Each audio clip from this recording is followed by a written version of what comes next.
Welcome to Would I Lie to You, the show that separates the truth from the twaddle. On Lee Mack's team tonight, a comedian, actor and TV legend, best known for presenting Family Fortunes. We asked 100 people his name. Our survey said... Les Dennis! And a presenter who once hosted a show about a pop-up restaurant. I assume that's a restaurant where they serve only toast. It's Alice Levine. And on David Mitchell's team tonight, a TV presenter who has a new novel out. I'm not saying he's plugging it a lot, but I've got one of the rare unsigned copies. It's Richard Osman. And a comedian who used to work in the complaints department for Ofcom. Let's see if she can give her old colleagues a bit of work tonight, shall we? It's Saunders. We begin with round one, Home Truths, where our panellists read out a statement from the card in front of them. To make things harder, they've never seen the card before. They have no idea what they'll be faced with. It's up to the opposing team to sort the fact from the fiction, and Richard is first tonight. At school, because of something I once had in my lunchbox, I was given a 7-syllable nickname. Please, team. You strike me as the kind of kid that you would have had a 1-syllable nickname.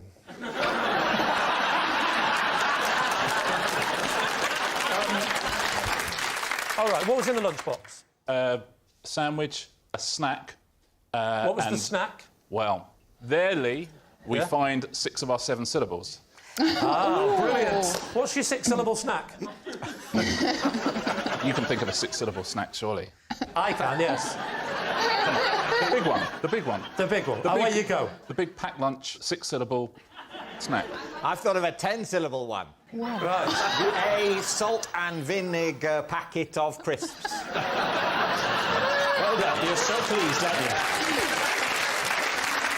That's more than you need, though. Yeah. I missed it. What was the snack? So I'll give you the first syllable. Mine are all too long. A packet and a half of cashew nuts. Another 10. Ridiculous. I'll give you the first syllable if you want it. Please do. Dare. Oh, it's Dairy Lee. Triangles. Nearly. Dairy Lee. Go on, then. You can do the next 3. Lunchable. Dairy Lee Lunchable? You remember Dairy Lee Lunchables? I do, but I think they're after your time, no offence. I am... How dare you? I'm 27. Yeah, we're not talking about feet, we're talking about years. So just be clear, the actual nickname was... Dairy Lee Lunchable Boy. How long did the nickname stick? Oh, I would say... I mean, it was a good 2 weeks. Did you have a nickname before that? I was always called Rich. That's so bad, isn't it? And what about after that? Oh, then it was the artist formerly known as Dairy Lee Lunchable. Were you the tallest kid in the year? Yeah. And they didn't think there was a tall nickname that would be more relevant for you? When it comes to those nicknames, the decision-making process is very disordered. Yeah. There's no meeting where someone gets to go, this is ridiculous, this child is extremely tall, and yet we're focusing on a snack. I'm thinking that, say you're on the playing field, you're playing football, it's a long nickname to say pass the ball, isn't it? Dairy Lee Lunchable Boy. That was not my nickname on the football pitch. What was that? What was that? Sub. All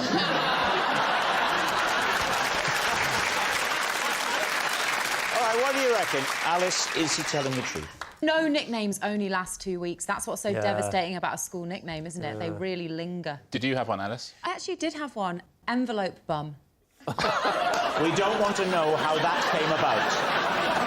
What are you thinking, Les? Well, I think Richard is so good at wordplay and using syllables. It sounds like the kind of nickname he has given himself.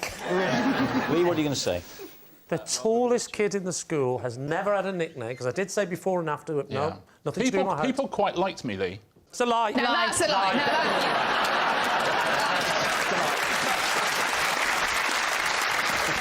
Richard, they're saying that it's a lie. Were you telling the truth or were you telling a lie? It was a lie. Yes, it's a lie. Richard wasn't given a 7-syllable nickname at school because of something he had in his lunchbox. Les, you're next. Right. After an incident in a hotel room, The crew of Celebs Go Fishing wrongly believed I was having a breakdown. David's team. I mean, it might be the truest thing I've ever heard, Les. Who were you on with, Les? There was, let me see, Ian Botham, Fern Britton, Linford Christie, and lovely Shane Lynch from Boyzone. So you're doing this fishing show, and what happens? And one day I had to go back to my hotel room because the next job I was doing was a TV drama. So I had to go and do a Zoom read-through. It's a tribute to your versatility, I must say, that on the one hand... Oh, I thought you were going to say, a man of his age could use Zoom. It's a tribute. It's a tribute to... As a man like you can even turn a computer on. So I went back to the hotel room and I set Zoom... What sort of hotel, Les? Mid-range, budget? No, a really lovely individual boutique. Lovely. We were in Scotland. So, and they got it right? Yeah. Because some hotels, they get it wrong. Really, really lovely. Rob, are you doing an interview for a website? I'm getting some colour, I'm getting some background. So the runner took me from the fishing in my waders back Linford Christie took you... That's above and beyond. It really is. So the lovely runner took me back to the hotel, and I had said that I would be ready to go back in about an hour. Right. So somebody was going to come and pick me up to take me back fishing. So I'm on this video call, and I've done very well because I'm on quite early. And you know that thing when you... I think you said, I've done very well because I've been working since the late 70s. It's a really top-of-the-range laptop, actually, because I've done very well.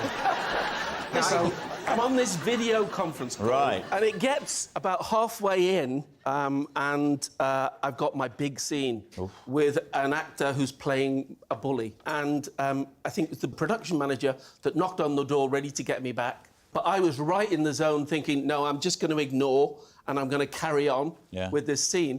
So she heard me go, Sean, you've been like this since we were kids, ever since that time with the lads in the garage.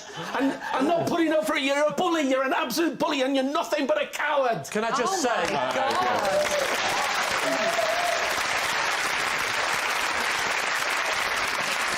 tell you what, all I can say is thank God it was a straight offer and not an audition. So you're shouting and I'm screeching, shouting, yeah. and she's thinking, oh, my God, Les Dennis is having a breakdown. Oh. And so she goes downstairs to call the producer. I find out later, and she calls and says, I think Les is having a bit of trouble because he's wandering around his room shouting to this bloke called Sean, and there's clearly nobody there. It's just him ranting on his own. And the producer's going, oh, not again. What are you thinking, Lou? I think it's truth. You don't just think it's true, you think it's truth. I think it's true. But then again, I'm not really sure. What do you think? I believe anything Les says. Well, that could be a weakness in our position playing this game tonight. David, you are captain of the team. What are you going to say? They think it's true. I think it's true as well. And if it's not true, I can only hope that you will be offered a drama like that if you haven't already been, because that was a great audition for it. So. Les, were you telling the truth or were you telling a lie? I would like to say that I was telling the truth. Oh. Yes, it's true. The crew of Celebs Go Fishing did believe Les was having a breakdown. Lou, you're next. OK. A singing coach once refused to give me lessons because he said my voice was so bad there was nothing he could do for me. Please, team. Gosh. How old were you, Lou? About 25? So quite recently, then? Yes. I'm kidding. Did you sing a song to exhibit your skills? Yeah, he had a microphone in the middle of the room and said just, you know, belt out a tune to see where I was at, sort of musically. What was this for? I was in a band, yeah. What was the band? Jeff Leppard. Jeff Leppard.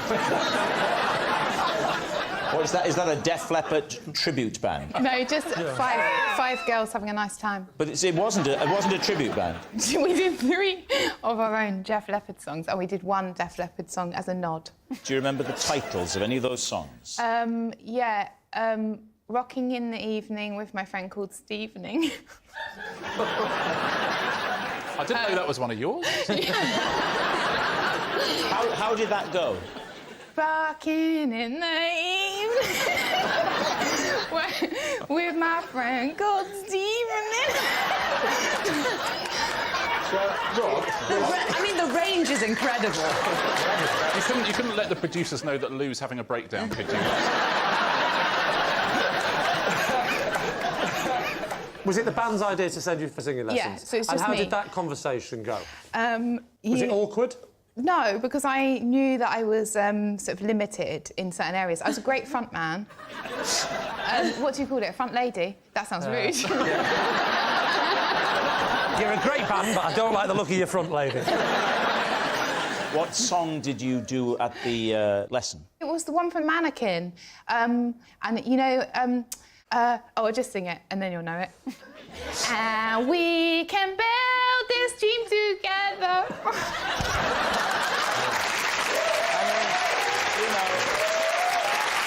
There were certainly some of the notes. I think I need to stop you there, Rob. It's true.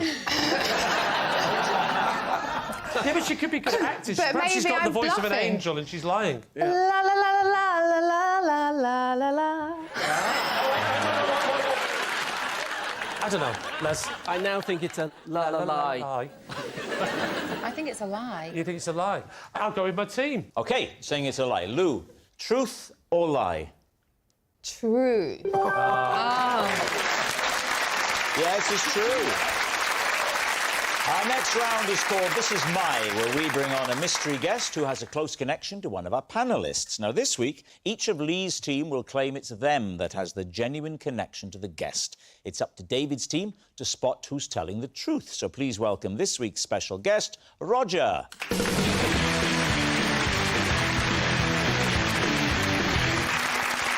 So, Alice, what is Roger to you? This is Roger. He painted my living room the wrong colour twice. So Alice is hapless handyman. Les, how do you know Roger? This is Roger, and he once gave me a lift to Family Fortunes on the top of his bouncy castle. So, Les's bouncy buddy. And Lee, what is your relationship with Roger? This is Roger. I once made him spend 20 minutes that he didn't have looking for a dog that didn't exist. David's team, where would you like to begin? So, Alice. Yes. He painted your living room the wrong colour twice. So what was the first colour?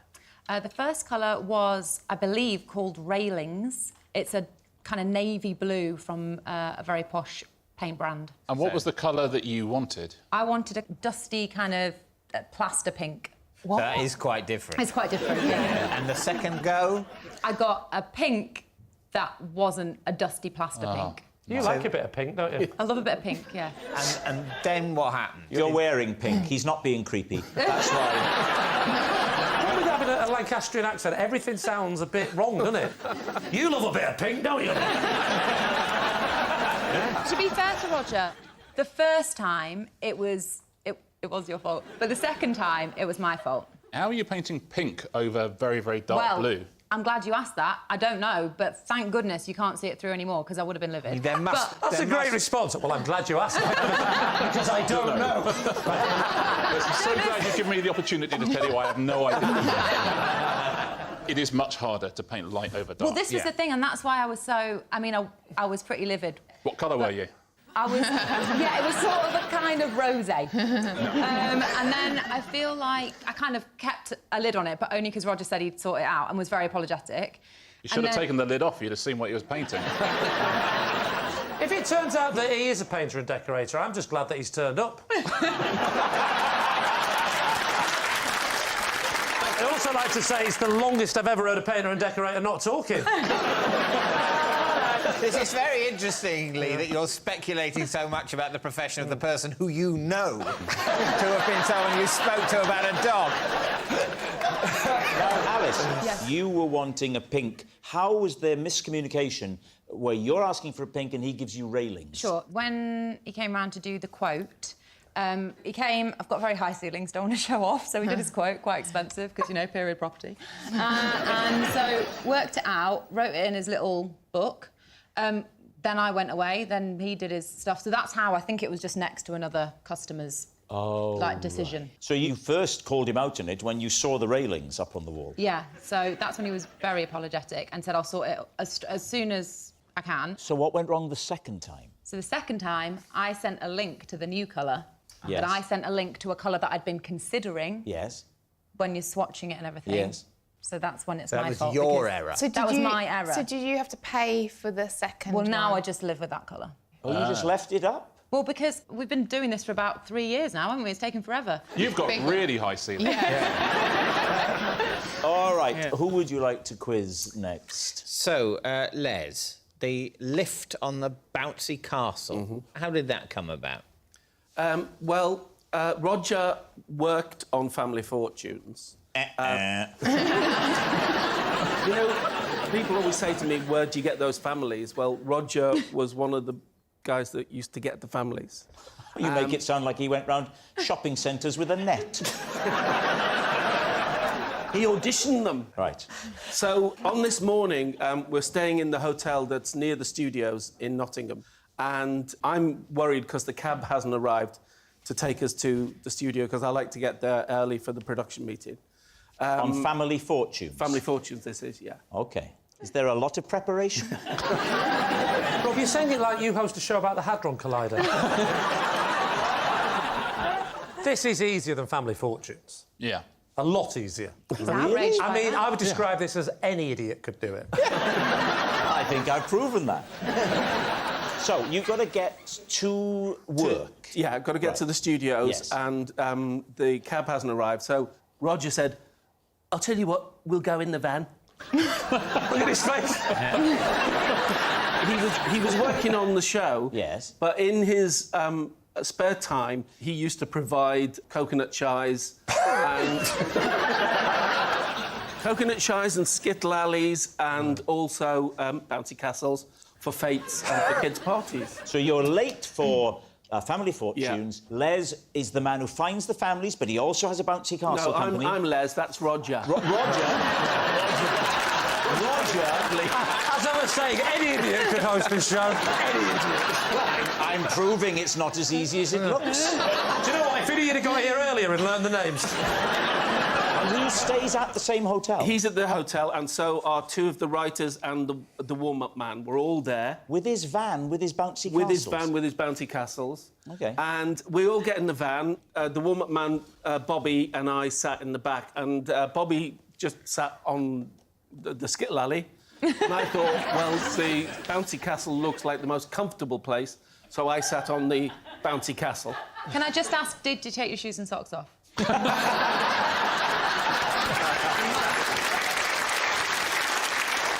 It wasn't fully up, it was deflated. So we get in the van, and when we get to the studio, the security man doesn't come out first, so Roger gets his bugle out. And Yes. goes... Why has he got a bugle? Wait, well, Roger is a musician as well as having this leisure.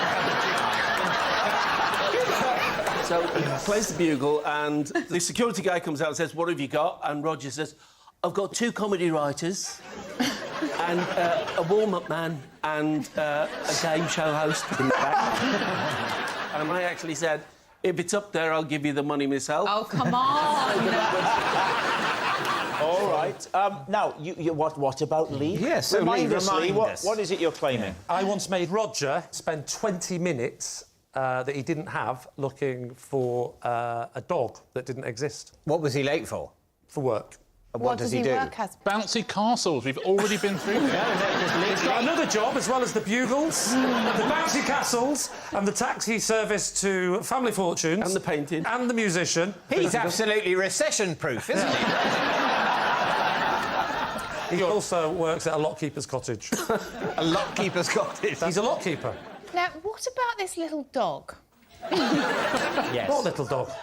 The little... Oh, the dog, yes. I was having a walk, as is my right. I mean, who's going to stop me? It's an open prison. Yeah. You do what you want.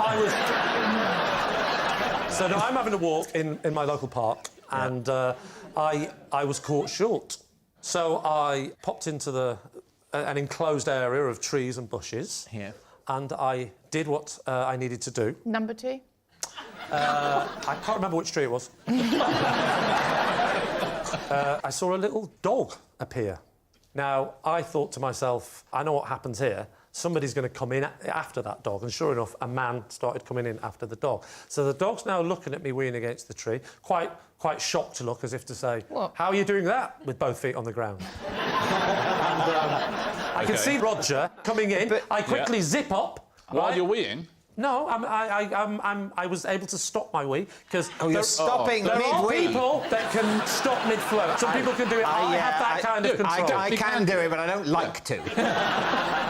Luckily, I was coming to the tail end, so I zipped up quickly, and he's now come in, and he sees me as I'm sort of appearing from around the tree.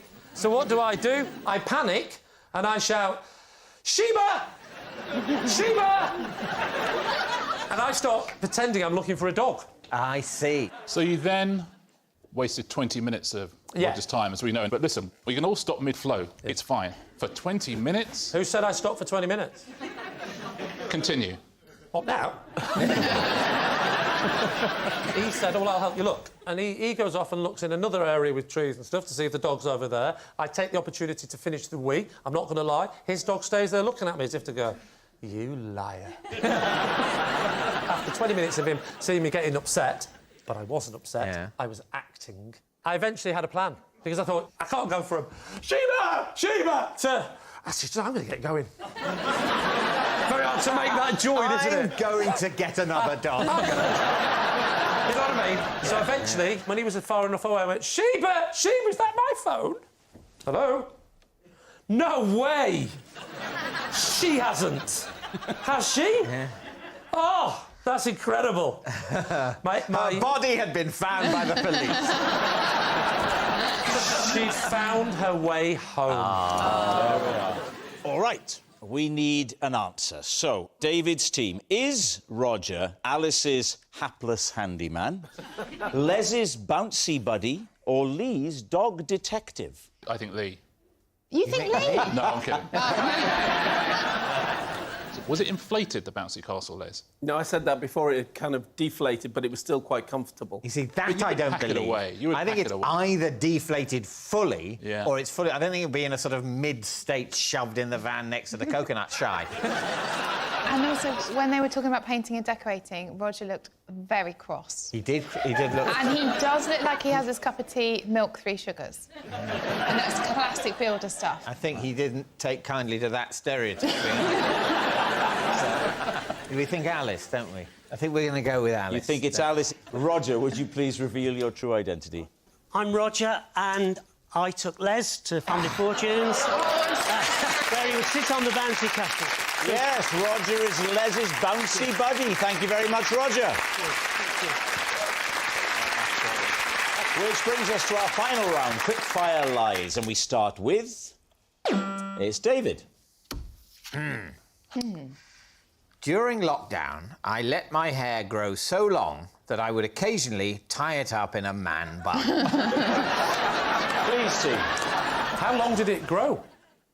I got to, I suppose, about sort of there, and there was... You could get a good handful of it, and it was gnawing me around my neck, because it got quite hot at that time of year, and I thought, doesn't matter what I look like.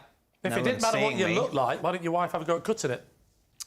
I was nervous of that. I mean, if I was married to you, I think I would be worried on your behalf if anyone was near you with a sharp instrument. You're suggesting that she secretly wants to kill me? Not secretly, because she's told me and Rob. Fair enough. Yeah. What did she think of the look? Did she like it? She didn't mind it as much as me. As much as she minded you. Me, yes.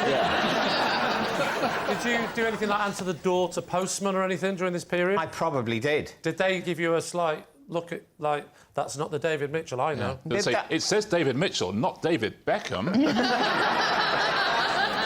I think that David would be so averse to wearing a man bun that Agreed. whatever disaster a homemade haircut would achieve, I mean, he would rather do it with a pair of shears than that sitting on top of his head. So you're saying that it's a lie? I think I am, based on that knowledge and that knowledge alone, and not the fact that I zoomed in many times and he didn't have that haircut.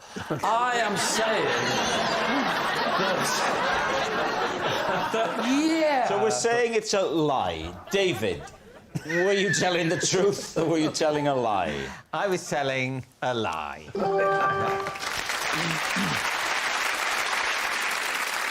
Next, it's Les. I like to keep my old fingernail clippings so I can use them later on. David's team. What do you use them for later on? Well, if I've had a sandwich Oh. and I've forgotten to get hold of a toothpick. So you keep your old fingernail clippings. I kind of get, if I get a really good one that's got a nice hook in it, Yeah. then I'll save it for later. Save it for later. As you cut your fingernails, you're thinking ahead for when you might next need to pick your teeth. Yeah. But you don't think another way of thinking ahead would just be to have some toothpicks with you all the But time. the thing about toothpicks is they don't quite get in, do they? They kind of... Les, are you single at the moment? Now I'm married for the third time. Oh. yeah, he's already told you twice. Does your third wife know about this? She does, and she does the same reaction as you lot do. What do you think your fourth wife's going to think about it? So what about floss?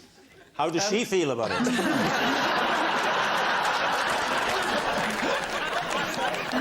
All right, Richard, what are you thinking of this? I'm appalled. It's What about you, Lou? I'm hoping it's a lie. Yeah, we're all hoping it's a lie. The thing is, if Les doesn't do it, Yeah. someone had to make it up. yeah. And I almost think that's sort of equally unlikely that someone in their job in television thought, I tell you what I'll get Les Dennis to say on TV. He cuts his fingernails and uses it to pick his teeth. Somebody- And I think that's almost as perverted as actually doing it. What are you going to say? Truth or lie? We're going to go lie. Yeah, OK, We'll you're go saying lie. it's a lie. So, Les, it was a controversial one. Everybody's on tenterhooks. Yeah. Truth or lie? It is, and I promise not to do it anymore now.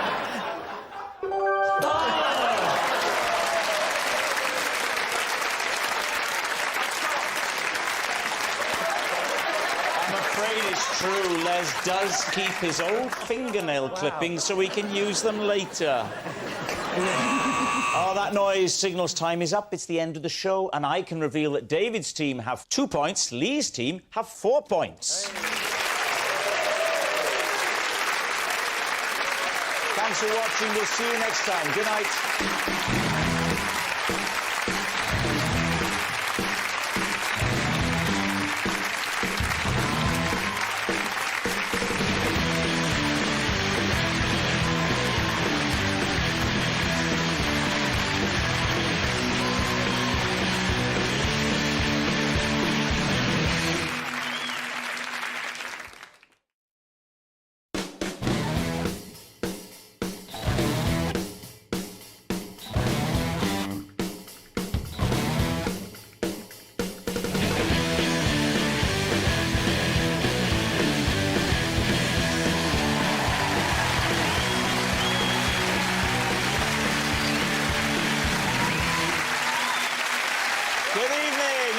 Welcome to Would I Lie to You, the show that sorts the facts from the fibs. On David Mitchell's team tonight, a comedy legend who, let's face it, is probably a bit too good for all this nonsense.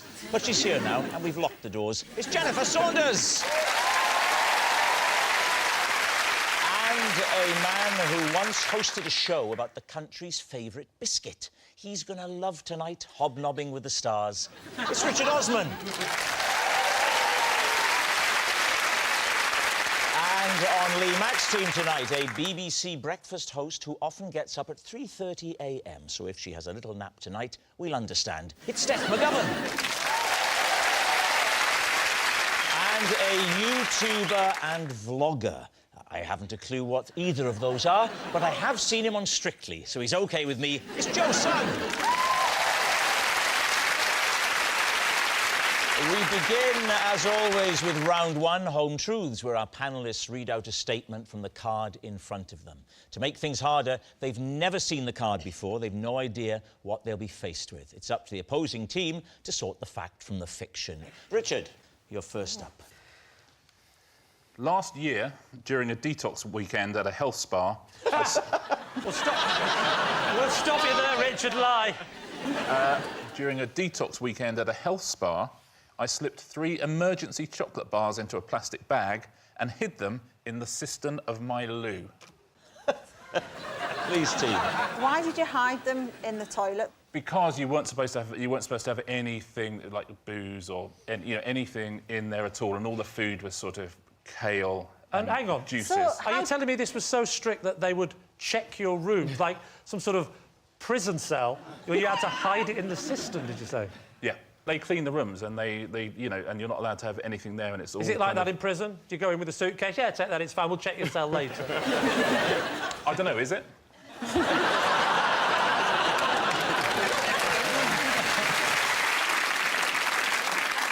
So, what were the chocolates that you'd hidden? So Maltesers, a twirl and a double-decker.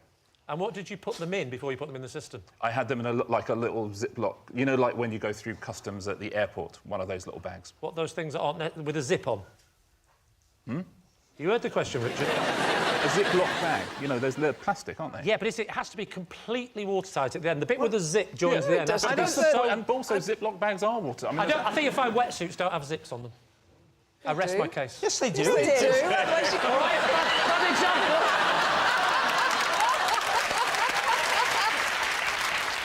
And did you eat them all over the weekend, or did you? No, I ate them all on the first evening. What treatments did you go for?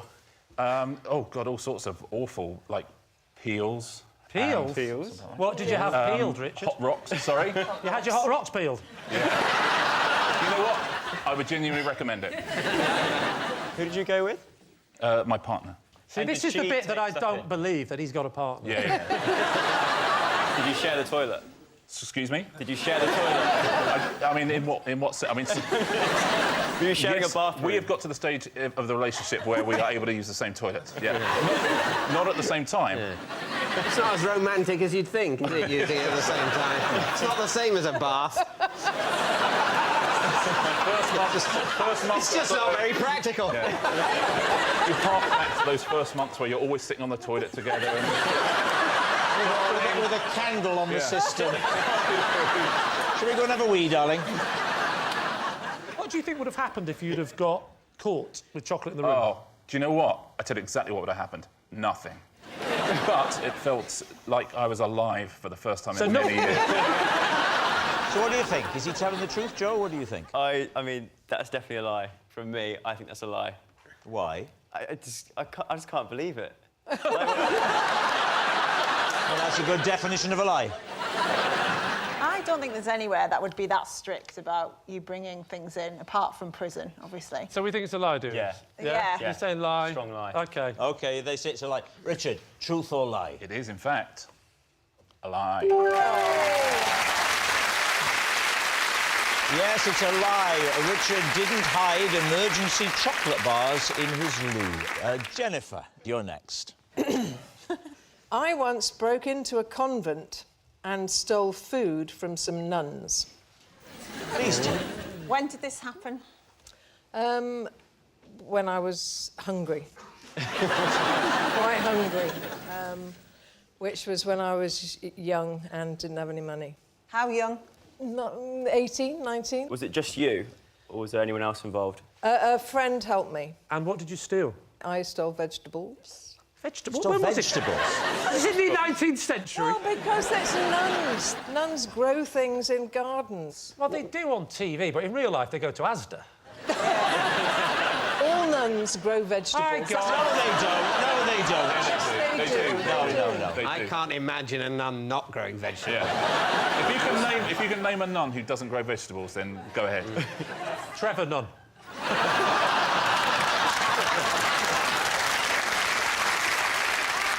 What I did was, while she distracted them at the door, I snuck round into their garden, which they do have, it's not just on TV, and stole vegetables. Dug them up. No, you don't dig up all vegetables. There are some hanging. Like what? Beans. You're milking a cow now. Is there a cow there as well? Don't worry, we'll get some milk while we're at it. So you lived near this nunnery? No, we had to drive there. Why, if you were poor, did you have a car? She had a car. Right, so... How did you get 2 syllables out of poor? You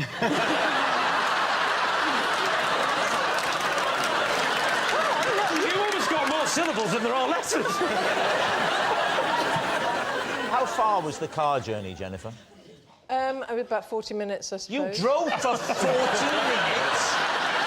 That's doing a heist. It was a heist. It would have cost you more in petrol to just go and buy potatoes and tomatoes. Not in 1980, no. Petrol was quite cheap.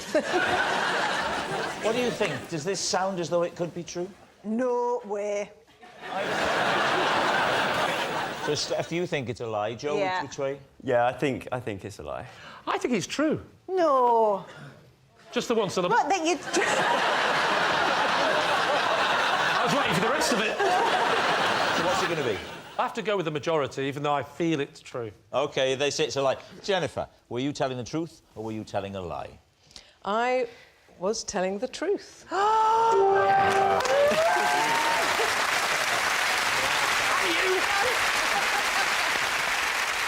Our next round is called This Is My, where we bring on a mystery guest who has a close connection to one of our panellists. This week, each of Lee's team will claim it's them that has the genuine connection to the guest, and it's up to David's team to spot who's telling the truth. So please welcome this week's special guest, Matt.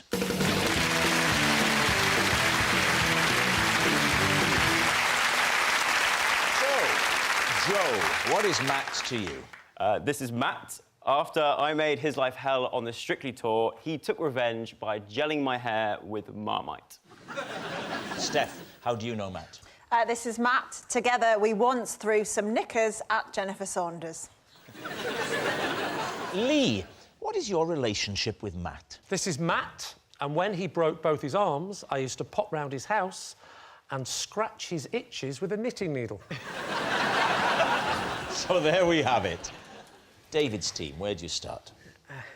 OK, Joe, what was Matt's role on the Strictly tour? Strictly tour is where the people who've been on the show Yeah. go around the country and you have competitions. Yes, it's like a little mini competition within itself, and he was one of the hair and makeup guys. So they'd arrive before we did and set everything up on the makeup table. Yeah. So I would get there before he did, hide underneath, and wait for ages. He'd come along, set stuff up, and I'd grab him by the ankles and film it. Obviously. Oh, and film it. Film it. Yeah, there we go. I do it quite a lot. Behind curtains, behind like stages, everything. I Okay, just try and many get a different montage places. of making Matt jump. Oh, so started off with ankles under the table Yeah. and then it escalated into full assault. Massive. So yeah, so he had enough towards the end, and we did this one number where I had to have a mohawk for our dance, and then on the last show, he got an empty wax pot and put a whole tub of Marmite in there, and used that on my mohawk. You could smell it? No. So I couldn't at the time because there's so many other different products and stuff around. And did half the audience absolutely love it?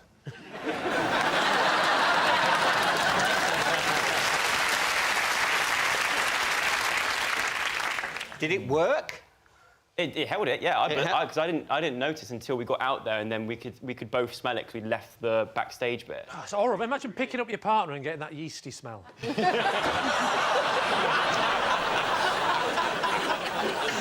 After you'd done the dance, so you then realised it was him, what happened then? Did you confront him? Did you see him? We just had a moment of like, well done, you got me. But then obviously he doesn't want to lose his job. So you had to rinse it out afterwards. Well, you can get sacked for japes, can you? What's japes? Japes.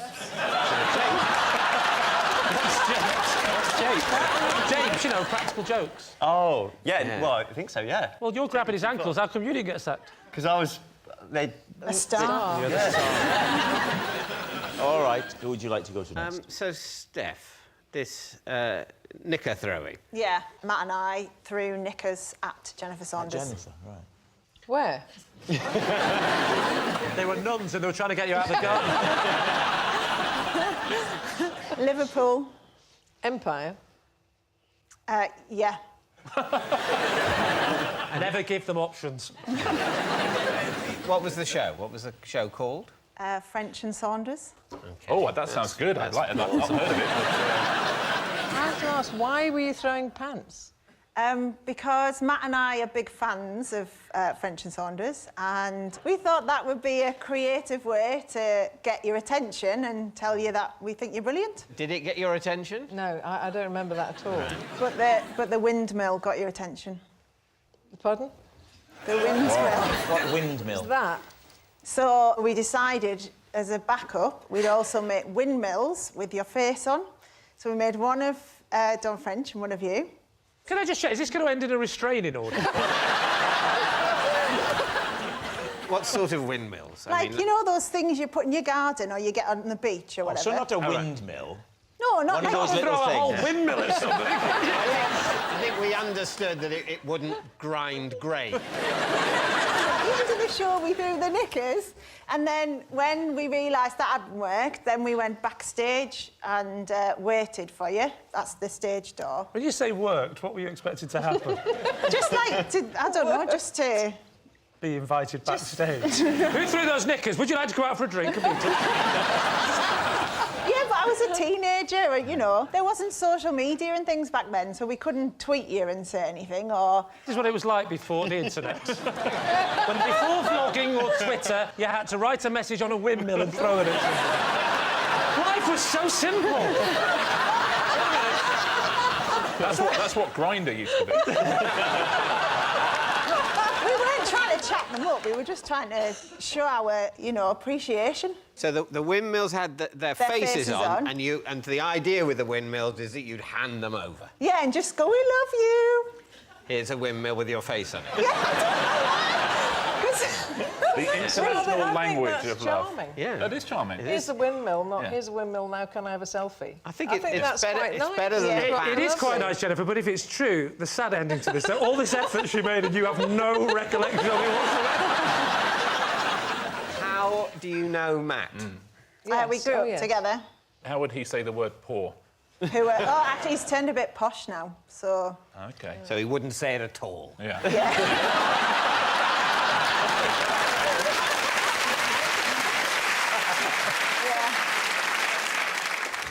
So, Lee... Can you remind us, Lee? Yeah, this is Matt, and I used to pop round to his house when he broke both his arms so I could itch him with knitting needles. Yep. Now, on what basis should we believe that? Because if it's not true, there's a chance she's been throwing windmills at people. How do you know Matt? Who's Matt? Oh, this fella? Yeah. Oh. I do a show called Would I Lie to You? And a few seconds ago, he just walked on stage. And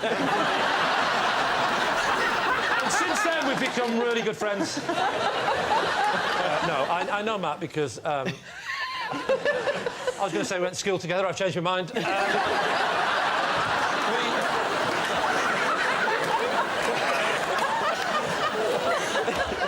I used to take him to school. And drop him off because he's my son.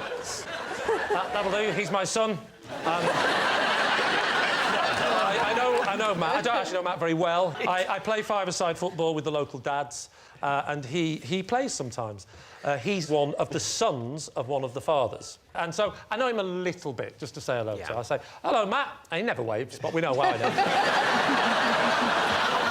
And I felt a bit responsible, if I'm going to be honest, about the breaking of the arms. And so I felt the least I could do is pop round and see how he is. And so... Why did you feel responsible? Well, I broke his arms. And I think that was it. How did you break them? I was reversing in my car. And he was up a ladder. OK. And he was putting me off, so I thought, I'll have him. Just nudged the ladder gently. And so I didn't really break his arms, gravity did. Where was this ladder, Lee? It was from the ground up to where he was... where he was painting a window ledge. So what chain of events led to you going into his home and scratching his itch? A few days later, after the incident, I was playing football with his dad, and I felt bad, and, you know, I even said, does he want to play? He doesn't have to go in goal. And, he said, no, he can't play, he's in agony. And so I said, I'll pop round and see how he's getting on. And so I knocked on the door. And he answered the door, and that was awkward. How did he answer the door? It's not dignified, seeing a man opening the door with his teeth. Especially with a glass window, he was all squat, all his nose... So, I said to him, is there anything I can do? He says, I've got a terrible itch. And I said, well, it must be horrible under that plaster. He went, oh, no, bad news, that's not where the itch is. So you got the knitting needles? Got the knitting needles, one up the arm, and I did everywhere. I gave him the full scratching treatment. And how many times did you return to the house to scratch him? How many times? I would say in total 12. It wasn't just to, obviously, you know... On 12 occasions, you returned to the house? a few times, because he couldn't go to the toilet either. So you were essentially a full-time carer? No. His dad would help out sometimes. Right, OK. But I felt responsible, and it was... You were responsible. I felt responsible. How is Matt now? Is he fully recovered? Well, he hasn't moved his arms, I've noticed.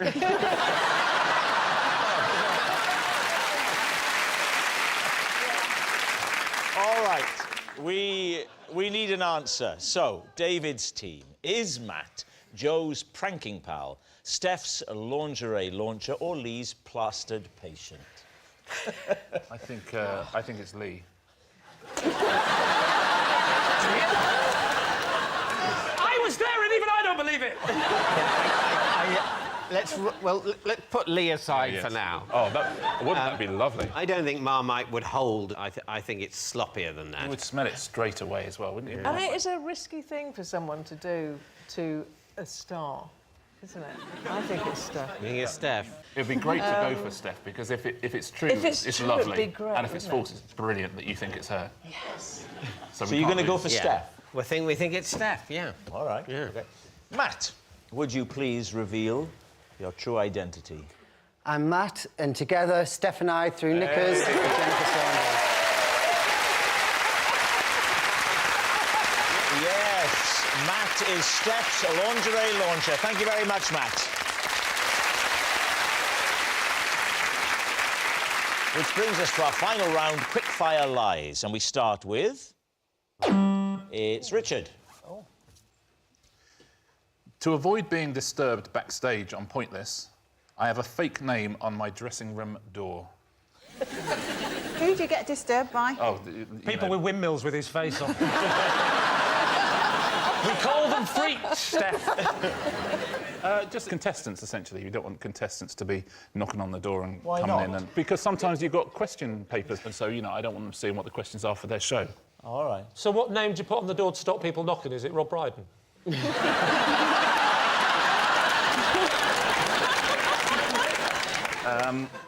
I use the name the Reverend Wendy Benson. The Reverend Wendy Benson? Is there a Reverend Wendy Benson? Well, There must be. But the key thing is, I am not the Reverend Wendy Benson. And what does Zander have on his... He is Sir Peter Morehouse. Peter Morehouse? Yeah. He invented the hovercraft, didn't he? No, that was Christopher Cockerell. You're quite right. Yeah.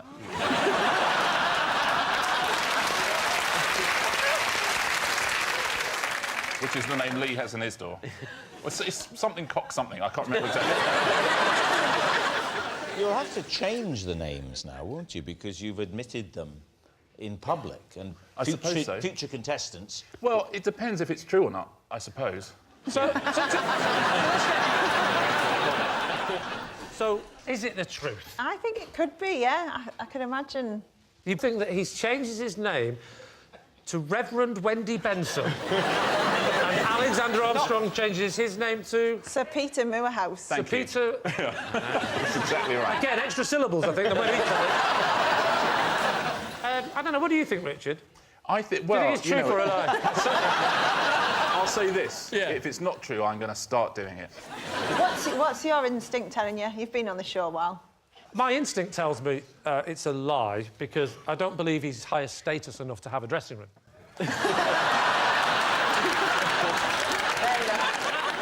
I'll go lie. It's a lie. You're saying it's a lie. So, Richard, truth or lie? It is true.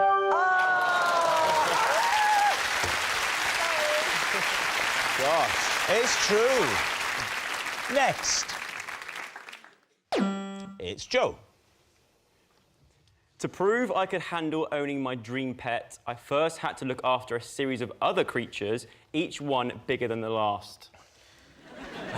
OK. Well, so let's start with the dream pet, shall we, that we're working towards. OK, what's the dream pet? The dream pet was a lizard. Whoa, lizard. I would have picked a bigger dream pet than that. You'd have to, wouldn't you? And what was the sequence of animals you had to work up to? So I started off with woodlice. Woodlice? Yeah. Woodlice. They make a lovely pet. Basically, what happened was, my mum said, you can't have a lizard. You need How to prove... big was your lizard that you were hoping for? One that could, like, fit on my forearm like that. That big? Yeah. An iguana? A big Yeah, something lizard. like that, yeah. You're not thinking of a crocodile? No. So my parents were like, if you want to get a lizard, you obviously got to prove that you can look after animals. And how did you prove with the woodlouse that you were a responsible I owner? had to just look after them for a week and keep them alive for a week. How did you do that with the woodlouse? Just let them get on with it. Turns out they're pretty good. They can look after themselves. So you took a woodlouse from under a stone. And a log. And under a log, great. You sure it wasn't a vlog?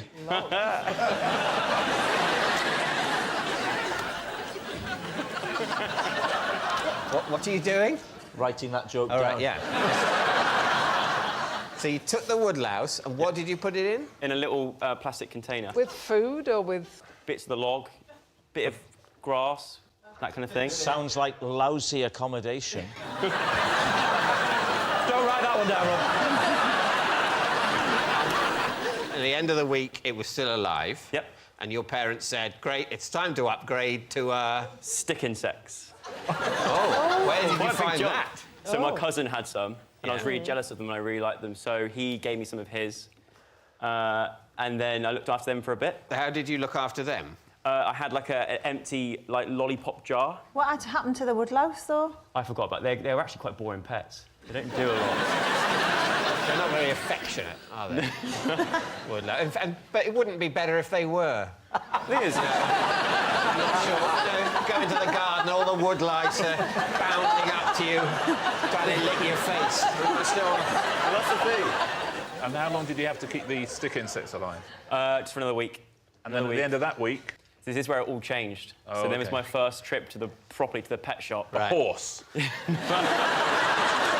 I then got 2 giant African land snails to look after, and that was a whole different ball game. You've got to keep them moist at all times. So you've got to make sure it's like warm and wet, because they like that. That's when they're most active. So what did you keep them in? A big container, like a big, like what you put like stuff in and put it under your bed. What's it called? Drawer? That's it, like one of those plastic drawers. Lovely hot, wet drawer. Yeah. Great. Did you give these land snails names? I did, yeah. Stanley and Shelley.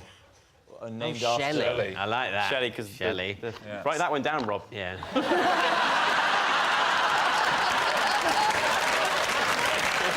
You may be good at dancing, but I'll decide which jokes make my book. OK. What was the next step after the snail? The next step would have been the lizard. Yes. But it's the fact that I had these snails for so long, I just got bored of wanting any pet. it made me realise that maybe I'm not ready for... Very any good parenting, Yeah. I would say, isn't it? Literally waiting for the snails to die and put you off the lizard. All right, what do you think? It sounds believable. Sounds Does sound believable. I think it's true. You think it's true? So, Joe, were you telling the truth then, or were you telling a lie? It is, in fact, true. Yes, it's true. Next. It's Jennifer. I deliberately bump into people who are walking around staring at their phones because I think they need to be taught a lesson. Please, Steve. How severe? I will walk Can you right do a into them. demonstration if I'm on the phone? Could you demonstrate to the extent of how much you would push into me? Have you got a phone? Oh, like a mime. I'm an actor. Why do you say that? So Lee is walking down Bond Street, looking Yeah. at boutiques, thinking I've got to be on the phone, haven't I? No, looking No, at you're your looking phone. at the phone, you idiot. Oh, looking at it. not speaking. No, Oh, you're 'cause then doing you'd this. see You're her. texting. You're texting, or Right. I'll get into the character. Yeah. OK. Wonder if that Jennifer Saunders is still alive. Oh, sorry.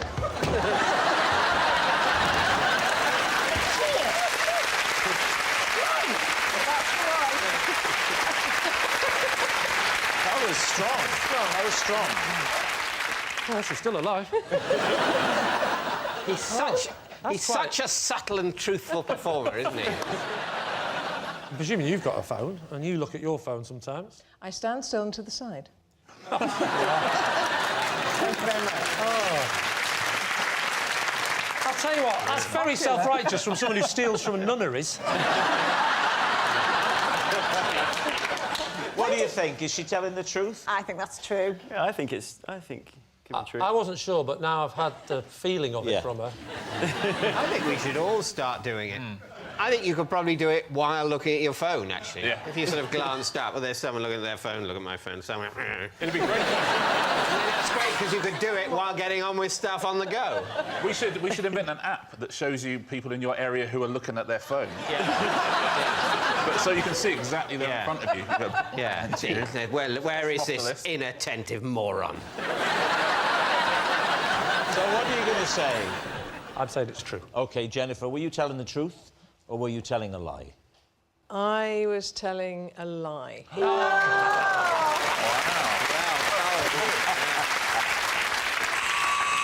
That noise signals time is up. It's the end of the show, and I can reveal that David's team have won by 5 points to 1. Well done. Thanks for watching. Good night.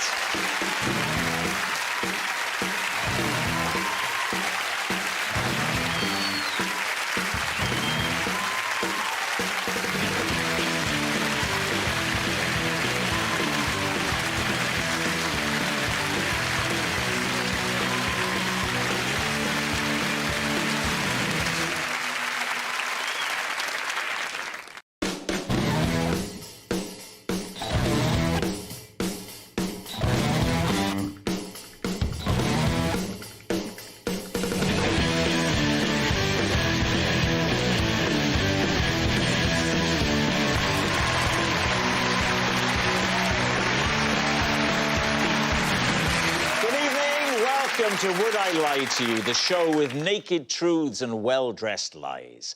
On David Mitchell's team tonight, a presenter and author of The Thursday Murder Club. When it came out, I went straight down to my local bookshop and used their Wi-Fi to order it online. It's Richard Osman. Hiya.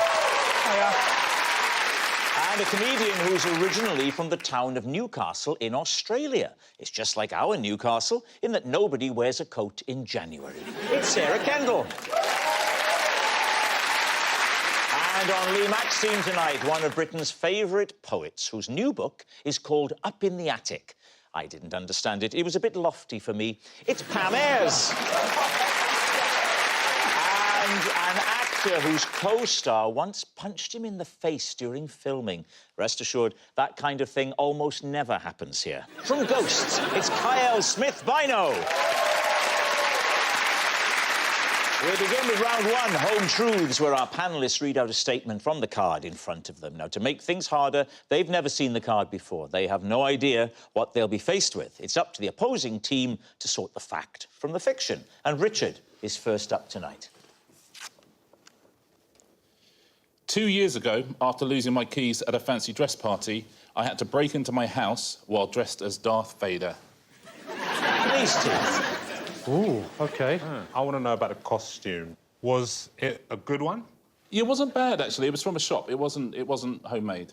Right. There's not many things I can do as fancy dress. I can do Frankenstein, and I can do Darth Vader, or I can do two children standing on each other's shoulders wearing a raincoat. How did you get in? Do you know the bathroom window on the ground floor? No, I don't know the house person.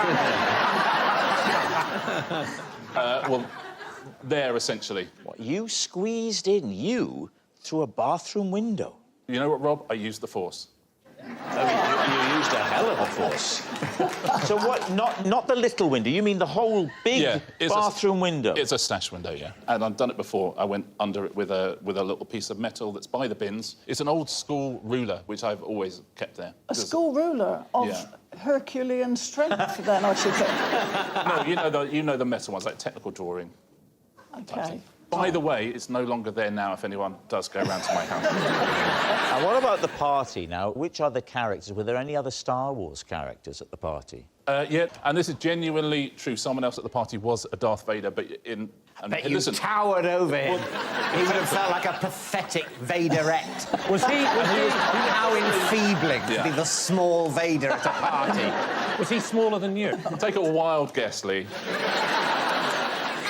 What about the voice? Did you attempt to do it for fun at the party? Could you give us a demonstration? OK, yeah, of course I could. So I would say, for example, I know what Luke Skywalker got for Christmas. He got a Sabutio. Was he doubling as a minicab driver? He got a jigsaw puzzle. And he got a football. And everyone would say, how do you know that? And I would say, I have felt his presence.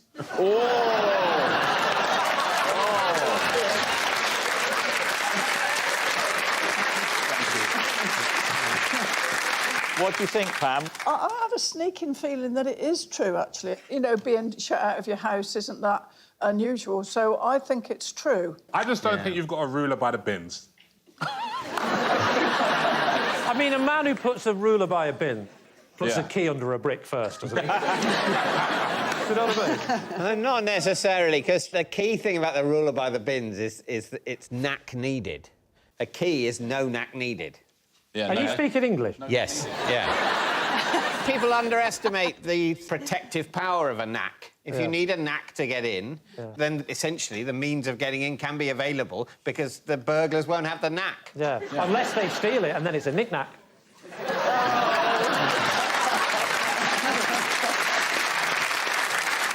Right, what's it going to be? We'll say it's a lie. You can say it's a lie. OK, Richard, Darth Vader through the bathroom window. Truth or lie? It was, sorry, Pam, a lie. It's a lie. Richard didn't break into his house while dressed as Darth Vader. And next up is Pam. Oh, OK. I once did a parachute jump just because I fancied the instructor. David's team. When was this? It was in the 70s. So how did you meet this instructor that you fancied? Oh, because a family member was a skydiver. And in the process of watching him skydive, I met the instructor and felt an immediate magnetic attraction. So this... I mean, I thought you were going to say I fell for him. I did, but I'm a poet, you know, so I like to embellish. Oh, that's true. I just like to go for little puns. Oh, I fell for it. I fell for it. Oh, see, I'm just sorry, Dee. Sorry, I'm not used to you, you see.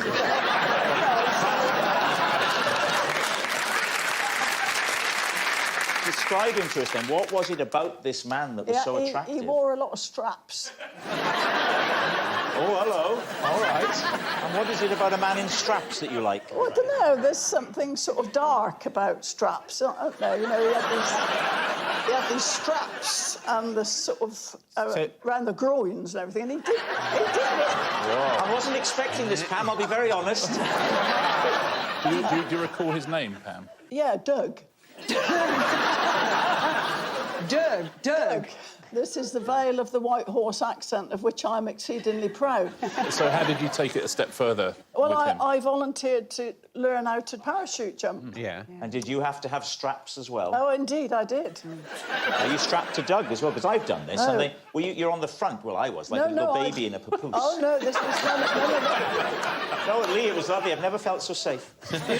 Which way were you facing? Or facing away. All right. So, listen, this is for wimps. This I did alone. You weren't strapped to Doug? No, I was not strapped to Doug. I would have thought that would have been the whole point. Well, no, but I didn't find out until he hit me on the shoulder and said, go. The old romantic. So what's the time scale of this? There's the day you go with a family member who's a skydiver. What was your plan that day? That you were just going to go up in the aeroplane that your family member was going to jump out of? I wasn't going to go up in the airplane. I was just going to go and watch. And then I noticed the instructor reclining in the hangar, looking steamy. Did you talk to him much? Yeah, I did. I said, how do you get into this line of business? Nice. Yeah, with the classic head wobble of seduction. Did you have lessons with Doug? Yeah. Oh, tell us about those. Was he a West Country person? No, Where it was he wasn't. I don't know where it came from. Well, what was his voice? Oh, it was received English. It was one of these. Now, you listen to me, Ayres. That's right. He said, oh,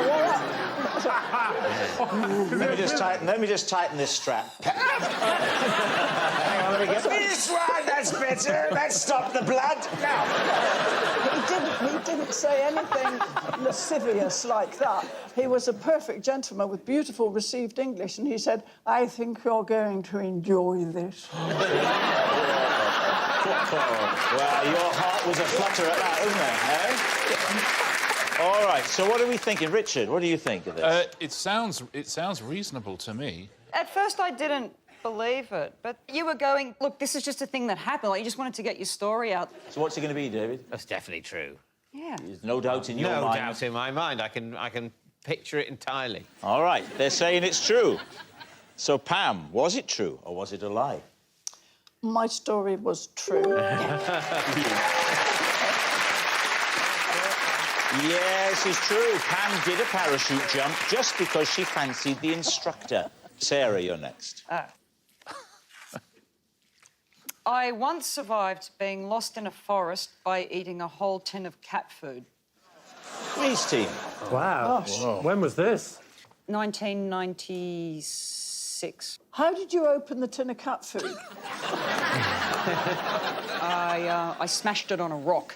I smashed it on a nearby rock, and I had to keep smashing it like I was like early man. And what did you use to eat it? My fingers. Oh. Why did you have cat food? Well, she'd already eaten the cat. Let's wind back a bit. Are we in Australia? Yes. Which part of Australia are we in? It was about 7 hours out of Sydney. I was at university and I went to a college where there was this thing where they would do pranks on the freshers, and then a group of older students dumped us in the forest. This is quite traumatic. It's like the Hunger Games, isn't it? But with cat food. They gave you the cat food? They gave us cat food. To survive off? To survive. How long before you start eating cat food, then? How long have you been in the forest? But it was a couple of hours. You're eating cat food after 2 hours. I was expecting this to be in at least like days even, maybe, like a couple of days. Day 4. That'd be my estimate. Hour 2, and we give in. How long were they intending to keep you in this forest? We had to find a way back. We had to hitchhike back to the city. Well, we tried walking, but Australia's much, much larger than... Than it is on my map at home. That's right. Wow. What do you think, Pam? I think it's true. Yep, I do. What about you, Kiell? No, I don't believe it. No. Lee? Yeah, she's got the eyes of a traumatised woman. I'll go with Pam and say it's true. All right. Sarah, is it true or is it a lie? That story. Yes. It's true. It's true. Sarah did eat a whole tin of cat food.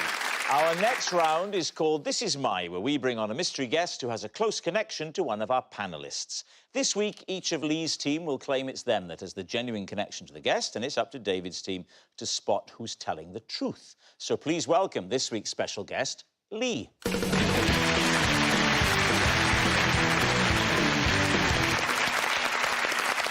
So, Pam, what is Lee to you? This is Lee. He caught me in his bookshop when I was putting my books on top of Richard Osman's.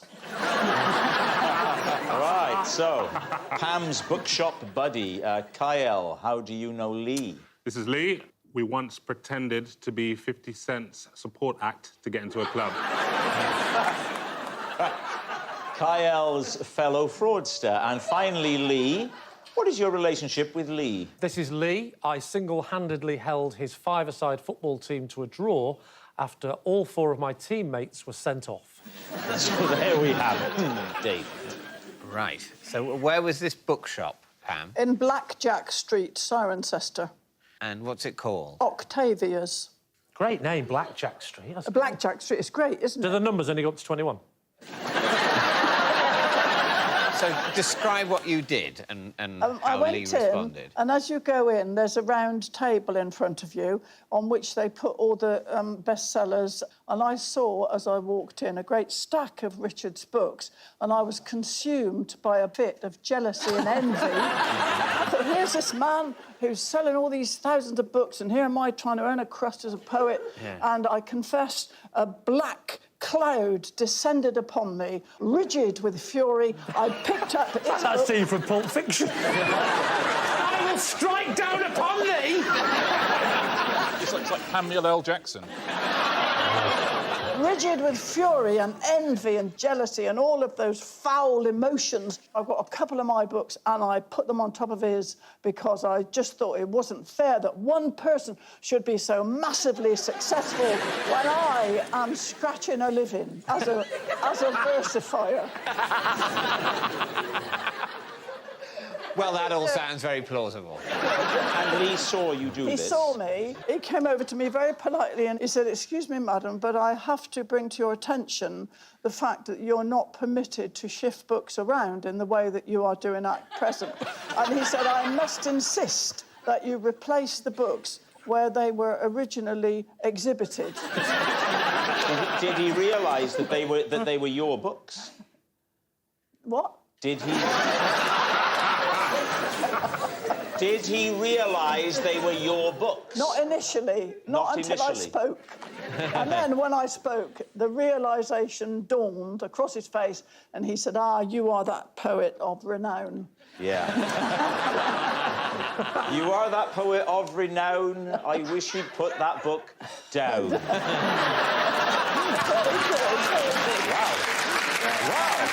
Ayres is applauding my rhyming. You're surprised because you were lamenting the scansion even as you said it. I was. So did he make you put them back? Yeah. Oh. And I Lee. left Octavia's with my tail between my legs. She went to the bookshop at number 22, but they'd gone bust. Are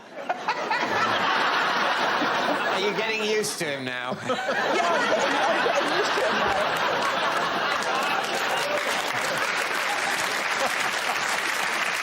Who would you like to quiz next? OK, Kiell, tell us your story again, please.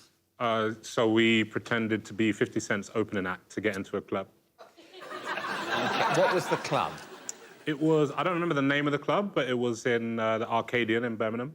And that night, 50 Cent, who is... I mean, I'm not great with music, as you know. He's a rap star. Yeah, Is that 50. right? Yeah. 50. He's what happened when Dollar split up, essentially. So he was playing in Birmingham that night, and people will be thinking there'll be a lot of his team around, and so it was a plausible thing to say. So Lee was our manager.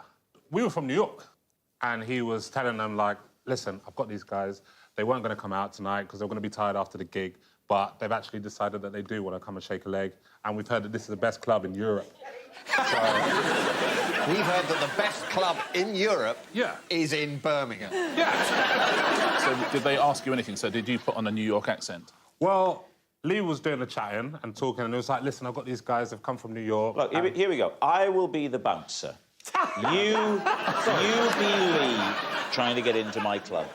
We let him do his thing, and then every now and then we'd be like, hey, yo, we getting in or what? And I'm just like, sir, please. I'm just trying to get in with my friends. Sir, please.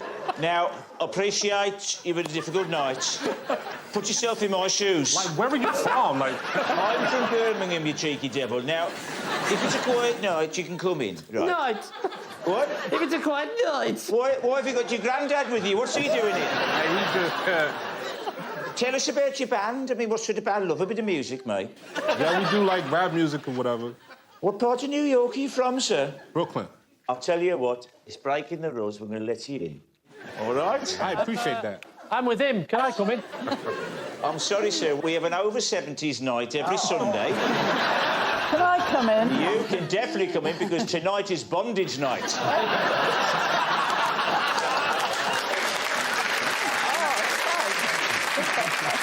All right, now, Lee, remind us, it seems a while ago.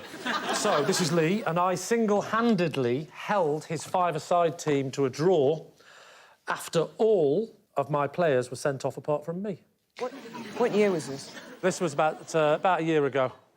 And what was it about this match that caused your teammates to be sent off? What sort of people are you playing football with? They were all different reasons.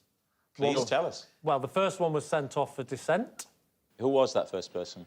First person was Jeff. Jeff. What does Jeff do for a living? Jeff. How do you know him? He's a bin man. He's a bin man? Yeah. Is he your bin man? He's not my bin man, no. So how do you know him? He's one of the dads at the local school. Yeah. Then someone was sent off a few minutes after Jeff. Who was that? Ron. Ron? Ron. Oh, no. Why? Well, Ron went in with a two-footed tackle.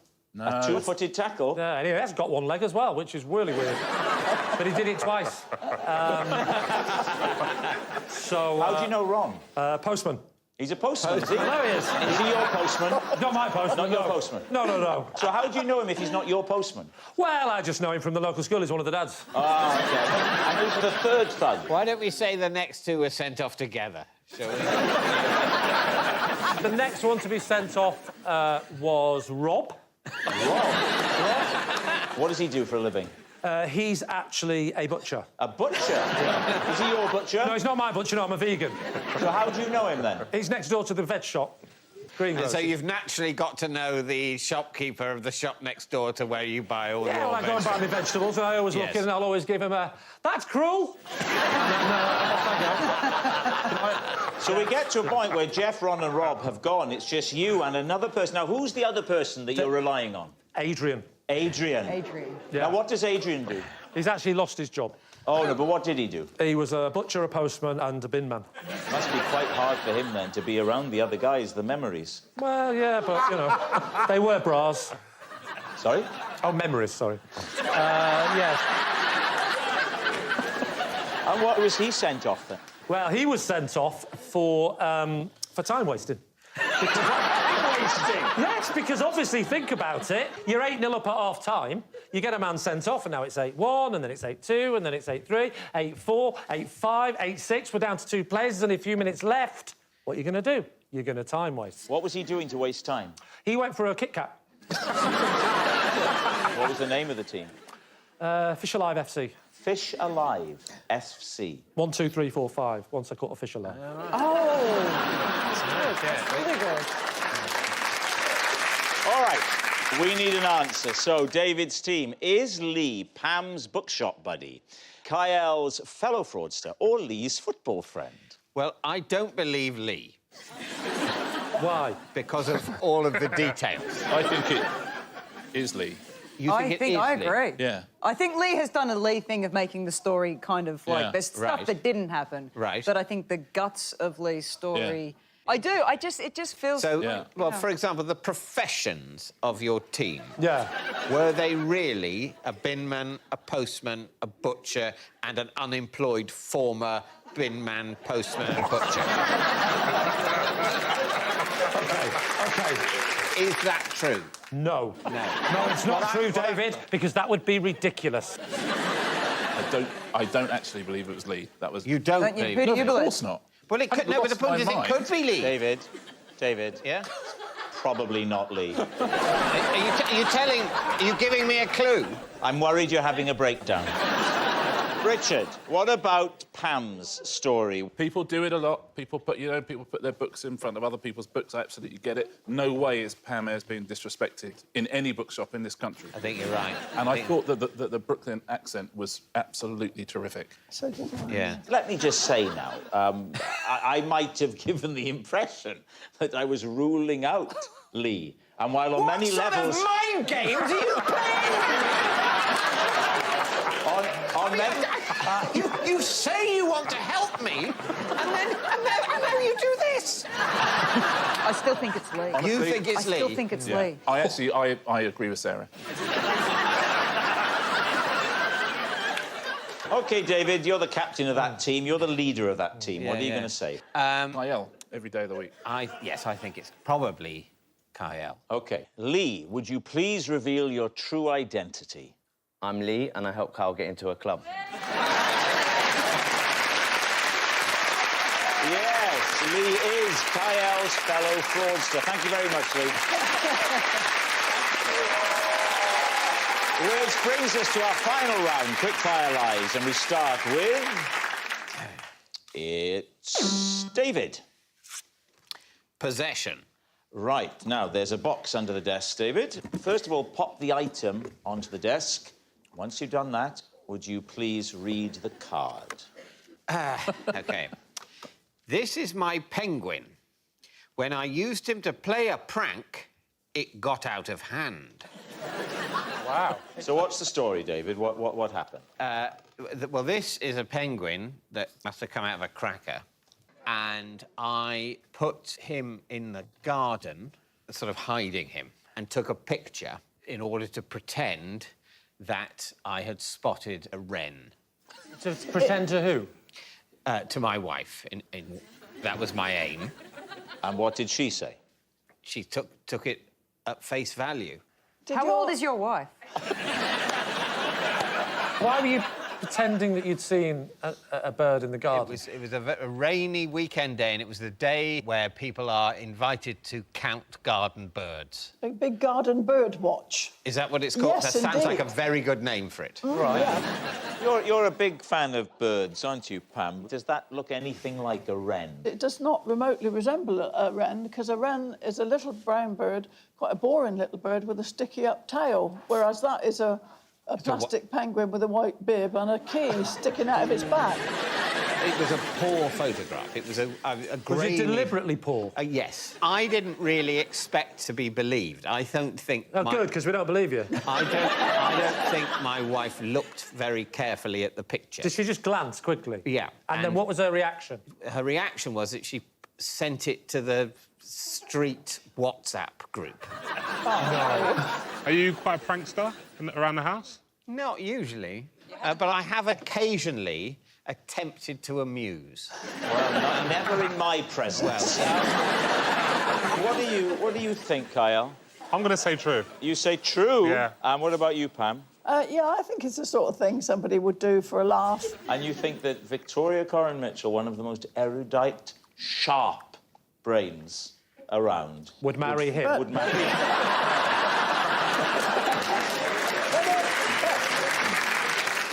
But a lot of people aren't interested in birds and cannot distinguish one from the other.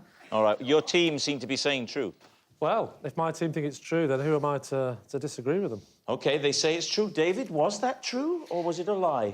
It was, in fact, true. True. David really did prank his wife with a plastic penguin. Next, it's Kiell. A girl once dumped me after she heard me talking in my sleep about how much I fancied her best friend. David's team. Whoa. Right. You were talking about the best friend. Yes. What exactly did you say that was a problem? I said her name a lot, Which is not in itself a bad thing. No. What's the name? Rosemary, should I say that? I think you just did. And your then girlfriend was called Anna. Anna. So Yeah. no similarity at all. No. What did your girlfriend say you said? She said that I'd said, Rosemary, this is right. Oh, wow. You could have been doing a quiz together. Rosemary, I'm telling you, this is right. The longest river is the Nile. The Amazon is the river with the most water in it. So when you woke up in the morning, Yeah. what was the first indication that perhaps you were in trouble? There was a lot of slamming cupboards, and I could tell that she had the hump.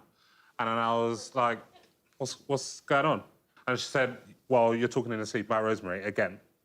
And obviously I can't apologise because I didn't know I was doing it. Because you're a man. So I was just like, oh, well, it must have been because we hung out yesterday. And is there an attraction for Rosemary from you? No. Sorry? I think that noise is something politicians need to learn. Let me put it like this. Are you going to resign? So what are you thinking? I believe him. You believe him? I think I do. I think. How old is Rosemary? Same age as me at the time. And now?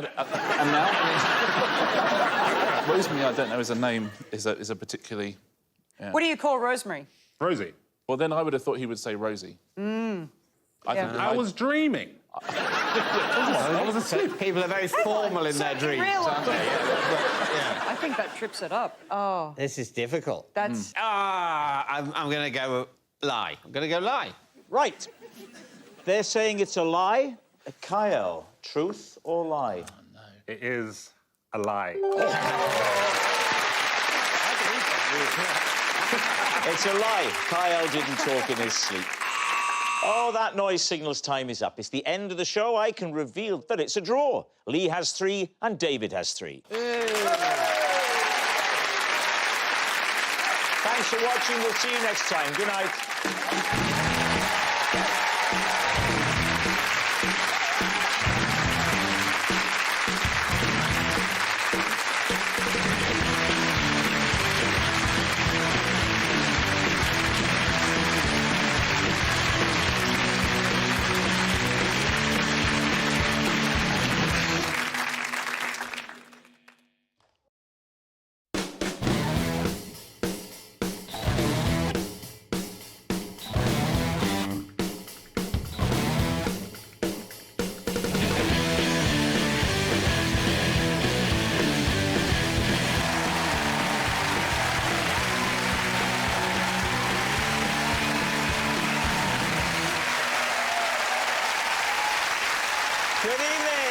Welcome to Would I Lie to You, the show with unvarnished truths and highly polished lies. On David Mitchell's team tonight, a man whose list of TV credits is almost as long as his inside leg measurement. It's Richard Osman. And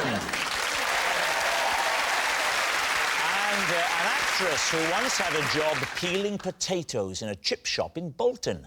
But she had a dream, and one day it came true. They let her batter the fish. It's Diane Morgan. And on Lee Mack's team tonight, the star of This Country, who once worked as a barmaid in a pub, which explains why I haven't been able to get her attention all evening. It's Daisy May Cooper. And a TV star who appears alongside Matt LeBlanc. Now, to be honest, I was hoping this intro would end with the words Courtney Cox. It's Top Gear's Rory Reid.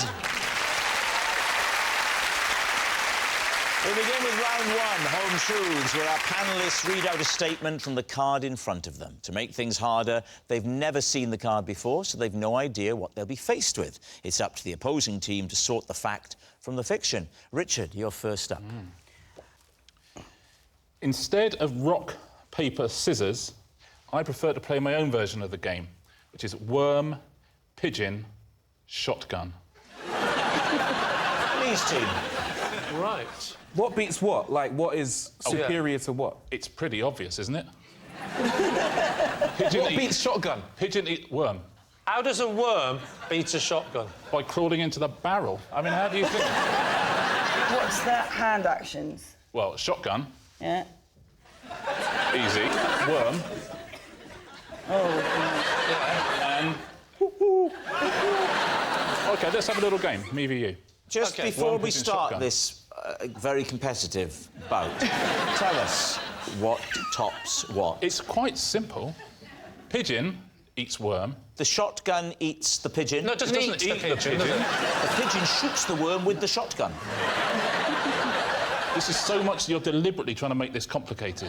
I just want he's the genuinely truth. I stupid. just want to get to the bottom of this. OK. Don't think of me as Rob Brydon. Think of me as Robert Mueller. I will not rest until I find out what's happening. That makes me Trump. Yes, it does. Oh, I don't like the thought of that. You're a lot smaller, though, so you're Mueller light.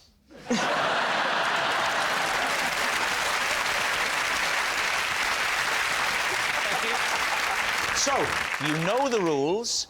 It's going to be the best of three. Best of three. I've got my own technique, by the way. I'm not going to use my hands. Now, you've been warned about this. I think you know which one I'm going to do, don't you? I'm not going to be big-headed. It's not a shotgun. It's not even a worm, is it? Let's be honest. All right, here we go. Get ready. OK. 1, 2, 3.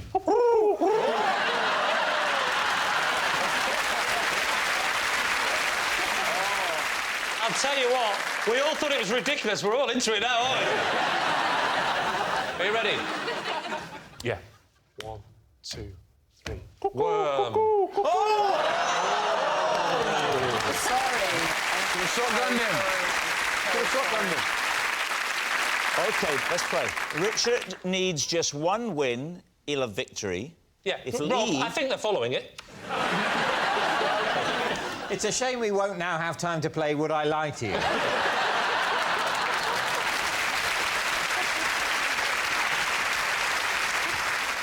Here we go.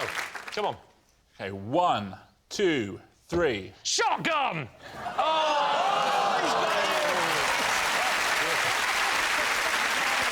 It's a convincing win for Richard the Big Man Osman. So, what do we wonderful think? to see. I think it's plausible. I'm going to go true. Yeah, I thought it was a lie until we played it. Yeah. And when we played it, I thought, panning out this. OK, you're saying it's true. Richard, is it true or is it a lie? It is... a lie.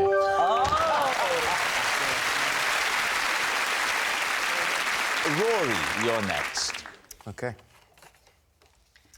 I am in an ongoing feud with a cat who walked 100 miles to torment me. David's team. Who's this, the cat? It doesn't belong to anyone. It's feral. The cat is essentially a criminal, in my eyes. He attacks my cats. He breaks into my house. He breaks it... How do you mean breaks into your house? Is anyone going to do the cat burglar joke, or we're letting it go? I don't mind, I'll hand it over if anyone wants it. When you say breaks into your house, do you mean he just walks in? Get rid of the first bit. Yeah, how does it get in? First of all, he just walked in through the cat flap because I have my own cat. Right, that's not breaking in. That is, you cannot blame a cat for walking through a cat flap. I now have a more advanced cat flap, which doesn't quite stop him 100% of the time. What is the new cat flaps technique? Is it a chip cat flap? Yes. So you've chipped your two cats with a chip cat flap, but the feral cat sometimes Are you hacks Dr. in. Zeus? What he does is the batteries in the cat flap only last 6 weeks. So he systematically tests the cat flap to see when the batteries have been exhausted, and then when they run out, it releases completely, and then he can gain access. Does he sit on the outside looking at other cats going, I can wait? So what does the cat do once it gains access? He beats up my cats, he eats their food, and then he sleeps in their bed. No. So is it like a sort of violent Goldilocks? And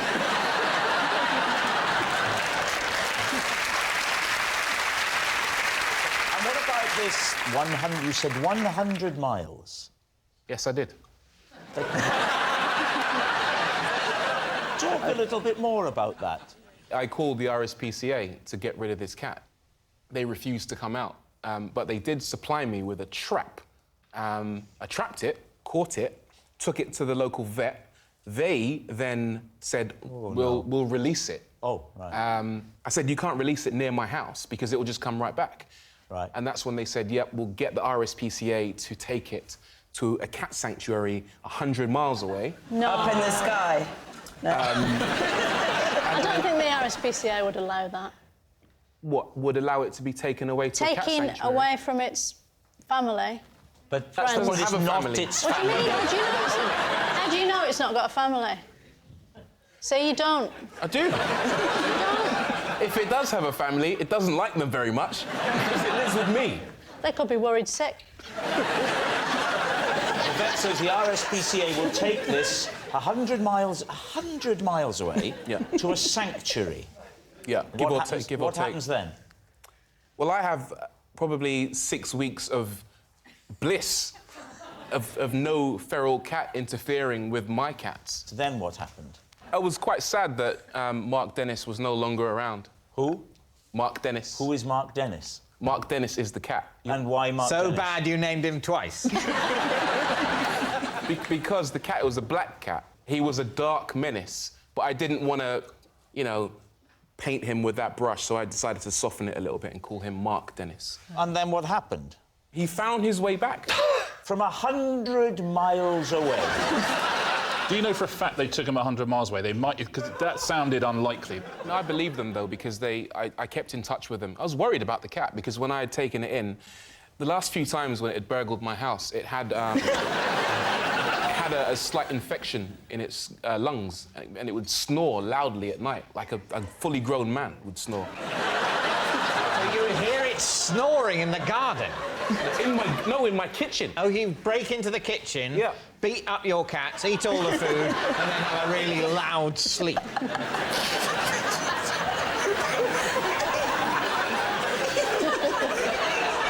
When you put it like that, it sounds ridiculous.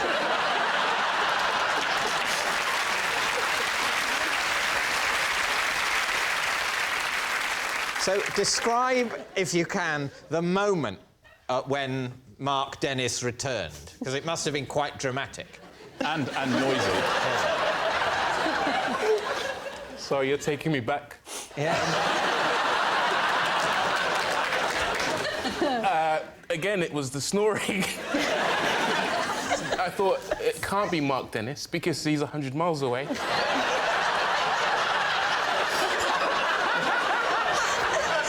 I went down, and then he did the usual thing. He ran for the cat flap and ran into the garden. Diane, what are you thinking? Well, at first, I didn't believe when he said the RSPCA drove it 100 miles. But then he's naming it, and it's got a lung infection. Yeah. Yeah, the name is the... I mean, it's a good name to come up with, Mark Dennis, Dark Menace. I think it's true. I think it's true. True. So you're going to say true? So we're going to say true. OK. Rory, was it true or was it a lie? Well, it was very true. Yes. Our next round is called This Is My, where we bring on a mystery guest who has a close connection to one of our panellists. Now, this week, each of Lee's team will claim it's them that has the genuine connection to the guest, and it's up to David's team to spot who's telling the truth. So please welcome this week's special guest, Jamie.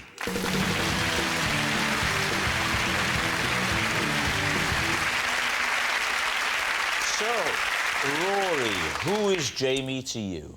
This is Jamie, and after a mix-up in a tattoo parlour, we now have each other's tattoo. Daisy, how do you know Jamie? This is my ex-boyfriend, Jamie, and I used to put sleeping pills in my parents' tea so I could sneak him into the house. And finally, Lee, what is your relationship with Jamie? This is Jamie. While staying at an Airbnb, I mistook him for an intruder and attacked him with a whisk. So, there we have it. David's team, where would you like to begin? Daisy, when did you go out with Jamie? When I was about 14, 15. Where did you get the sleeping pills? My mother had them to get to sleep. What was the drug? It was just regular kind of night-old sleeping pills. I don't know. Over the counter? Over the counter. But they weren't prescription. They weren't like some hardcore thing from No. from a doctor. So you were trying to get them just to nod off a little bit earlier than they would have done. Yes. What sort of time would you administer the dose? So I would administer, especially when they're watching Inspector Morse. So I'd say, "Can I make you a cup of tea?" They'd say, "Yes, please," and I'd be in the kitchen putting them in the... How many times did you do this? How often did you do this as a tactic? I think for the duration of our relationship. Which was? About a year. What was it about Jamie that was so unacceptable to your waking parents? Because he was a very angry goth. And he didn't treat me very well. See, I wasn't necessarily assuming that your parents didn't approve of the relationship, just that they didn't approve of you, the thought of you holding hands with him. No. Did you think you were coming on Jeremy Kiell? So you've drugged your parents. What happens next? Then they go to sleep. What, in the chair? No, they say... And you say, "Come on, in you come, my lover, don't worry about them, they're out for the count." They say, strangely, this episode of Inspector Morse doesn't seem as gripping as yours. Let's get an early night. Who cares who did it? They get very tired watching the show. They poodle off up to bed. At this point, he's finished work at the Chinese restaurant, so I sneak him round the back gate. And because he's a goth, he's very well camouflaged in the dark. Then Mum goes to bed, and we just listen to Iron Maiden very quietly and write goth poetry together. I've never heard that euphemism. No, but... OK, and this happened for about a year, and were your parents unaware of the relationship altogether? No, because they woke up once. And... You hadn't got the chloroform and the hanky. So they woke up, and my mum walks into the room to find some black goth hair on my pillow and says, "Paul," which is my dad, "get down here now. Daisy's smuggled in Jamie. Kick him out of the house and say something responsible." So my dad said, "Get out my house, you pillock." OK, now then, what about Rory? OK, so Rory, what was going to be your tattoo, and what tattoo did you end up with? I wanted a tattoo of a crescent moon, quite classy. Yeah. Instead, easy. Instead, I got a picture of Popeye's face. And where? Just there on my left shoulder blade. Have you still got it? Yes. And how did the mix-up occur? We were on holiday in Thailand together. Bit of a lads booze up. One thing led to another. We all got a bit merry, shall we say. And I don't think it was Jamie's idea. I think it's probably Sam, my other friend, who said, "Let's all get tattoos." Yeah, that sounds like Sam. That's a kind of... It's a very Sam thing to do. Yeah. When was this, Rory? Late 2000s. The late 2000s? Sorry, early 2000s, my bad. The early 2000s? Yes. Well, the late 2000s would be nearly 1,000 years. A long time in the future. So you're in Thailand. Yeah. Talk us through the tattoo parlour. Where was it situated? Koh Phangan. So you fly in, you get to Bangkok, and then I think... If you're lucky.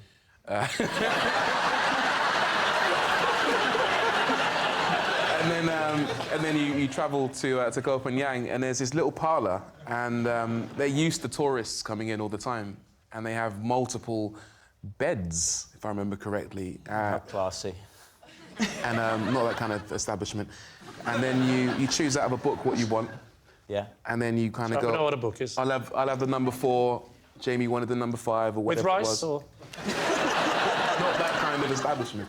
Okay. And then So it is neither a restaurant nor a brothel. kind of establishment it is a tattoo parlour with beds and a low standard of administrative competence. You'd have gone out a storm on this stag weekend, David. Rory, how long was it before you realised the mistake? Immediately. Yeah, you stand up, there's a mirror there, you go like that. And there wasn't a picture of a classy crescent moon, there was a picture of Popeye's face with the pipe and everything. Who was more upset by this outcome, you or Jamie? Me, by far. Right. Absolutely. He's now got a classy crescent moon on his back. I've got Popeye. Are you not following this? OK, now then, what about Lee? Remind us, Lee, of your claim. So this is Jamie, and while staying in an Airbnb, I mistook him for an intruder, and I attacked him with a whisk. OK, and where was the Airbnb? The Airbnb was in Rye. And why were you staying in an Airbnb in Rye? Because I like to get away from my family, full stop.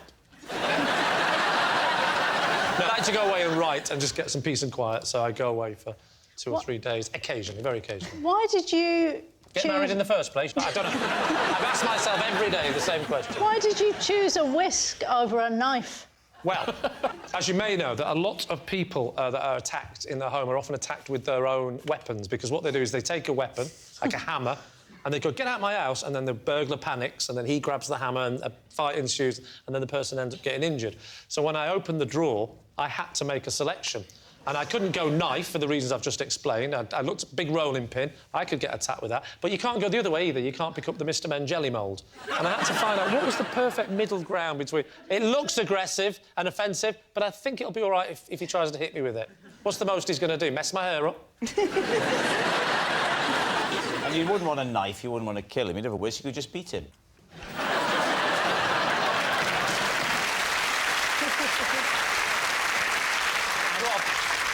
You beat with a fork, you whisk with a whisk. The applause begs to differ. Let's set the scene. Paint a more vivid picture for us. It was daytime. It was daytime? Yeah. I mistook him for an intruder because I subsequently found out that on the email that was sent by the person who owned the house, they said, oh, by the way, someone's coming, whatever it was, Saturday afternoon, to have a look at the wood-burning stove. I hope that's OK. They'll only be 20 minutes or whatever. So I was asleep, and it was about midday, something like that, and I hear a noise downstairs. And then he starts playing around with the wood-burning stove. Oh, no. And I get worried. I think someone's down there. Because the noise is sort of... Sorry, well, you are Welsh. Are you asking me the time?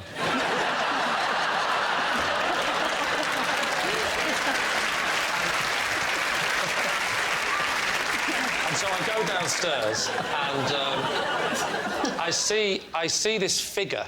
I panic. And I was going to say, get out, or else. I don't know what I was thinking. I just ran at him. I'll whip you to a soft peak. Oh, no, I definitely didn't say that to him. No, never say that to a strange man in your house, David. And I whacked him on the back really hard, just kept whacking him and whacking him. You hadn't previously challenged him or asked him why he was there. You just went straight in and battered him with a hand whisk. I just panicked and I was just straight in, went to the kitchen, got the hand, batter. No, there's no batter involved. We need an answer. So David's team, is Jamie Rory's branded buddy, Daisy's smuggled sweetheart, or Lee's innocent intruder? What do you think, Diane? Well, I'm not sure about Nighthall. I don't think it's that strong. So I think Daisy's lying. Yeah. How old do you have to be to know about Popeye? Oh, that's... Because I think... Why would he pick... Yeah. It doesn't ring true. OK. You know that if it's not Daisy and not Rory, that means it's Lee. That's right. Can't be Lee. So, what's it going to be, David? I think it's Daisy. You think it's Daisy? I could be persuaded that it's Daisy. We'll go with Daisy. You're going to say Daisy? Yeah. Jamie, would you please reveal your true identity? I'm Jamie, and I used to sneak into Daisy's house. Well done, guys. Yes, Jamie is Daisy's smuggled sweetheart. Of course, this is not something you should ever do, putting sleeping pills in someone's tea. And thank you very much, Jamie. Which brings us to our final round, quickfire lies. And we start with... It's Lee.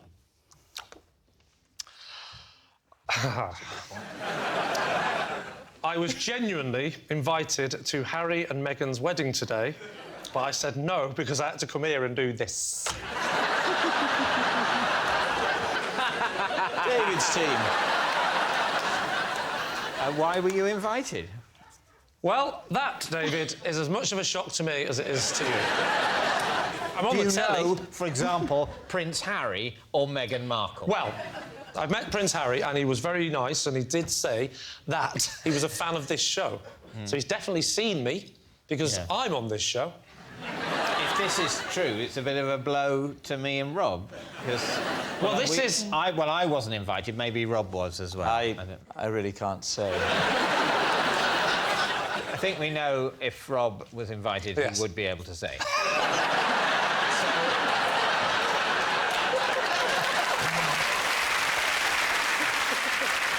Well, this is interesting, because I want to know if you were invited, because as soon as I got the invite, I met Prince Harry, and I know he's a fan of the show, so I immediately assumed that you two had been invited as well. Yeah. So I went to phone you, and I phoned you first, and I put the phone down, because I didn't want to ask in case you hadn't been invited.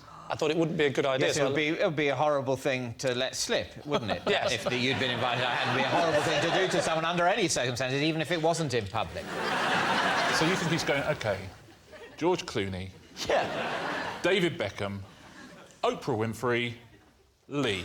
He didn't even know my surname. I should point out to people watching at home that it is the royal wedding day today. Yeah. As we record this, it happened today, didn't it? And it was a lovely wedding as well. Look, it brought people together, didn't it? And you know what I'm glad about? Yeah. I'm glad he wasn't there. Yes. Oh, me, yeah. Did it come through the post? It went through my agent.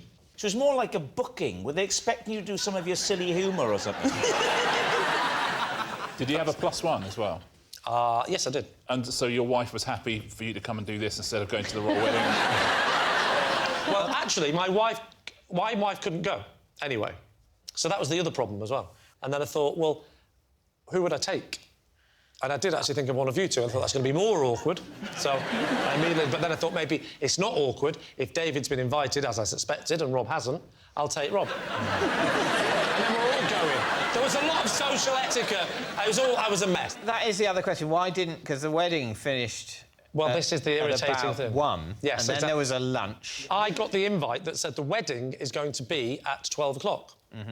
And I thought in my head, no one would say 12 o'clock, meaning that's when the wedding is. That would mean, you know, you turn up at 12 o'clock and then you go through all the rigmarole of security, blah, blah, blah, and actually the wedding's going to be about 2. Then you've got the actual ceremony, then you've got the meal. I wasn't going to get here because... Yes, it's like when you buy theatre tickets. The time is just when they think you should leave home. Look, lads, I appreciate you're angry. Yeah. Very angry. I didn't write the invites. Very angry and very hurt and very bruised, whether this is true or not. That's the terrible thing, because my thought processes have gone down the lines of it being true, and it feels like I've been through it emotionally, even if I haven't. OK, time to decide. Well, I think it's unlikely. I'd love it to be true, but I think it's unlikely. I wouldn't. This has been... This has been one of the most psychologically damaging thought experiments I've ever gone through, and so I couldn't... I don't think I could pronounce the words, I think this is true. Oh, I just did. You think it's true? We're going to say lie? I think lie. Lie, we're going to say lie. I've a horrible feeling in the pit of my stomach that it's true. It's like waiting with a specialist for a result. Yeah. Ironically, if this is true, when that moment comes for both of us, it'll just be a mercy. So, Lee, tell us. They think it's a lie. I pray it's a lie. It is, in fact, true.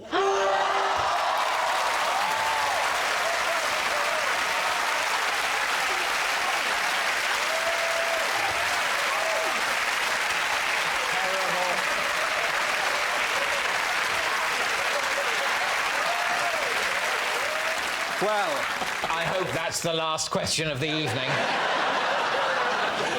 Well, how did you thank keep you that for secret? watching. That's it. Yeah, I mean, thank you for watching. Oh, actually, there's something else as well. Sorry, I've got to tell you this as well, which is quite important. This is a true story as well. I was lying. Look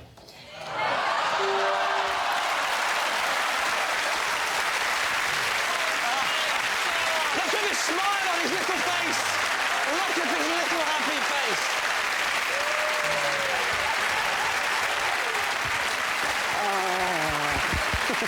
You're okay, it's all right. It's all right. Yes! Praise be, it was a lie. Of course it was a lie. Lee wasn't invited, of course he wasn't, to Harry and Meghan's wedding. Do you know what I think? I think the producers of this show are just trying to turn us against each other. They're doing a good job. And that noise signals time is up. It's the end of the show. I can reveal David's team has won by 4 points to 0. Thank you for watching. We'll see you next time. Good night.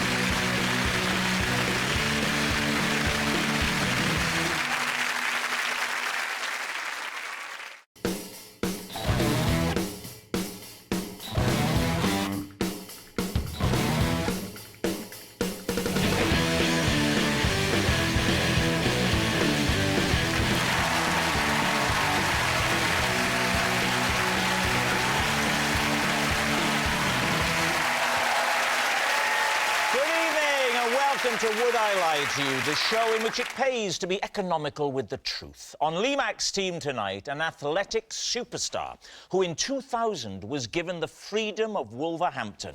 Gift or punishment, you decide. It's Denise Lewis. And the star of Judge Rinder, who once appeared on Strictly dressed as a moth. A beautiful performance, although he did keep banging his head on the studio lights. It's Robert Rinder. And on David Mitchell's team tonight, a TV presenter who's hosted over 1,000 episodes of his pointless show. I know how he feels. It's Richard Osman. And a comedian and presenter who had to leave her native Canada as she'd already been on both of their TV shows. It's Katherine Ryan. And so we begin with round one, Home Truths, where our panellists each read out a statement from the card in front of them. Now, to make things harder, they've never seen the card before. They have no idea what they'll be faced with. And it's up to the opposing team to sort the fact from the fiction. Richard, you're first up tonight. When I worked in a shoe shop, my boss was called Mr. Clog. Remarkably, I've had 3 other jobs where my boss's name was directly related to their profession. What? The obvious question to ask is, what were those jobs and what were these people's names? Yeah, it is an obvious question. Is it maybe too obvious a question? Maybe go somewhere else first, just... I want to know about the first. Just tell us one of the jobs. At school, I worked in a warehouse and the boss was called Mr. Foreman. Mr. Foreman? OK. And what was your job? Getting just stuff down from the top shelf, obviously. How would you rate Foreman as a boss? If he was suspicious, would he grill you? Foreman? Yeah, listen. Very good. Okay. Why did you have so many jobs? Did you keep getting sacked? No further questions. What were the other 2 jobs? Yeah, what was the other jobs? I worked in... Do you remember the predecessor to Iceland, which was B-Jam? Yeah. My supervisor was called John Frost. Frost, B-Jam. You can see why B-Jam didn't last, because people will go, why don't they just call it honey? Your final job was? Well, it was my first ever job in television. And that was? It was a researcher on a computer games programme. OK, and your boss was called? My boss is called Tony Verrill. What does Verrill mean? That's In what's- relation what to do you mean? It's a surname, but his initials were TV.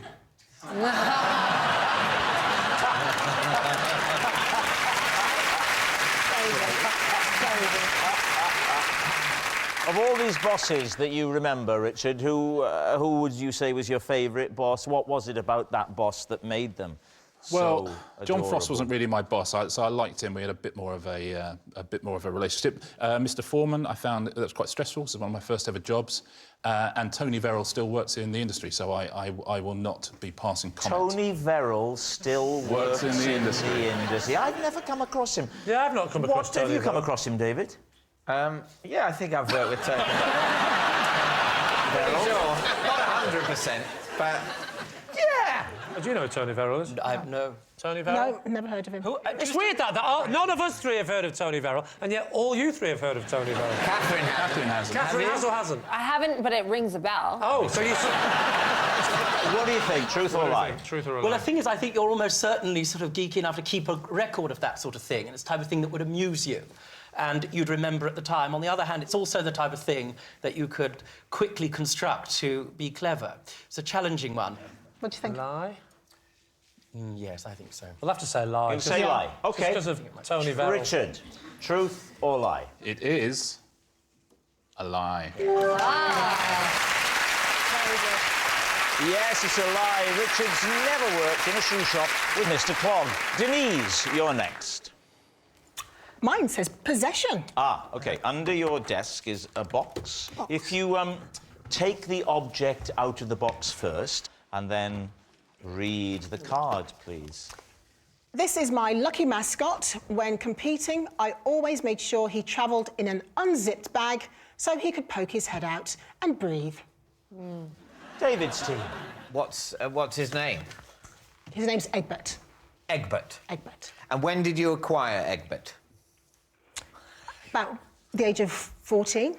I noticed you said that you'd keep the zip open so he could breathe, which is very caring and lovely. But, of course, ever since the show started, he's been in that box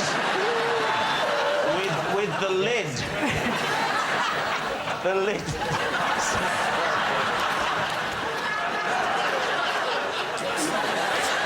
Don't into this, you'll be all right. So when did you first take it? So presumably he brings you luck in sporting endeavour. I think it was just companionship. You know, I'm an only child, and travelling, you know, as a junior athlete on my own, it can be a bit lonely. I can understand why, you know, it's nice to have familiar objects, but at the age of 14, that's quite late to get a teddy bear. I wasn't given any cuddly toys at that age, and I was very... So clear to anybody watching that you were never given a cuddly toy at that or any age. Have you ever put any of your gold medals around his neck and taken a photograph? If I had a gold medal, I'd put it around everything and take it. Oh, what a horrible image that is.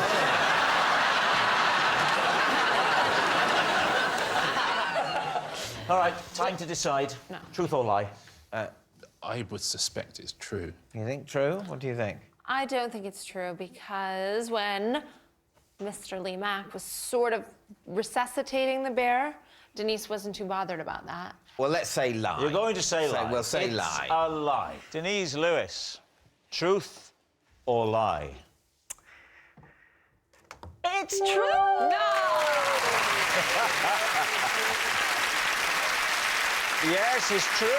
Denise did keep the zip open so that Egbert could breathe. Our next round is called This Is My, where we bring on a mystery guest who has a close connection to one of our panellists. Now, this week, each of Lee's team will claim it's them that has the genuine connection to the guest. It's up to David's team to spot who's telling the truth. So please welcome this week's special guest, Edward.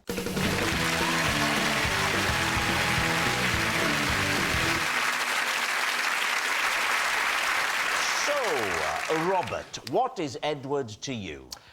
This is Edward, and I had such a crush on him at school that for the past 20 years, his name has been the basis for all of my passwords.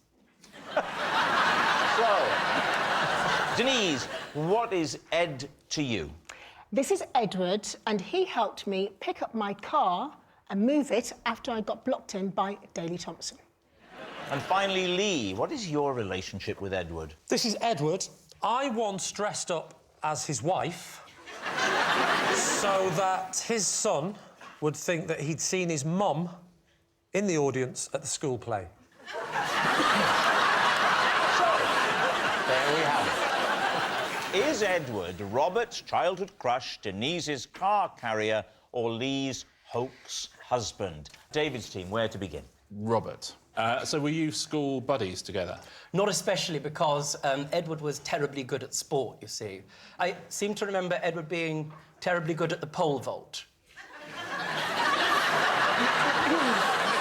How are you still in touch with Edward? We're not. I haven't seen Edward for a number of years. How is he doing, do you think? Would you still?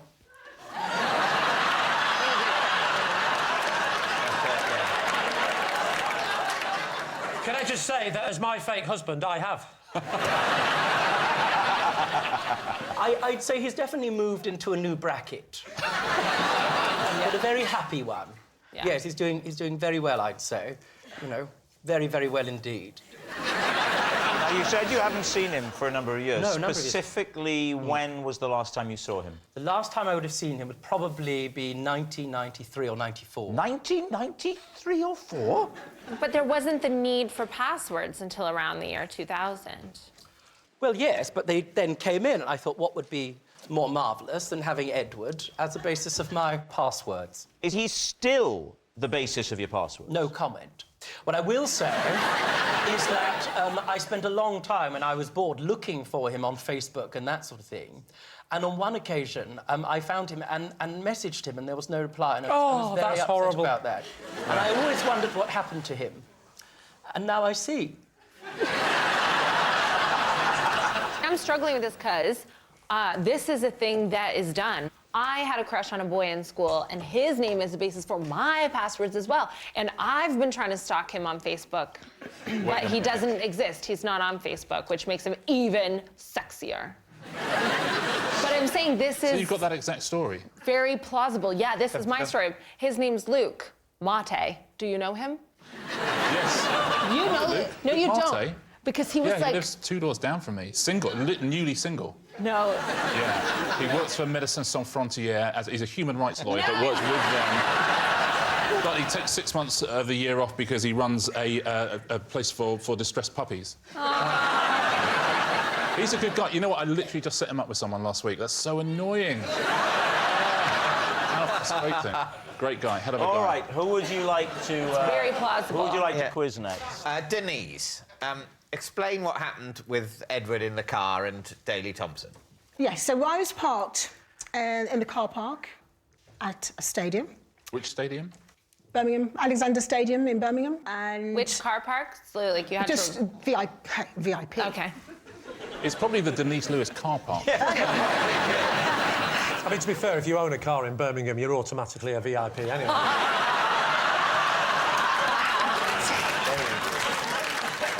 Why are you clapping?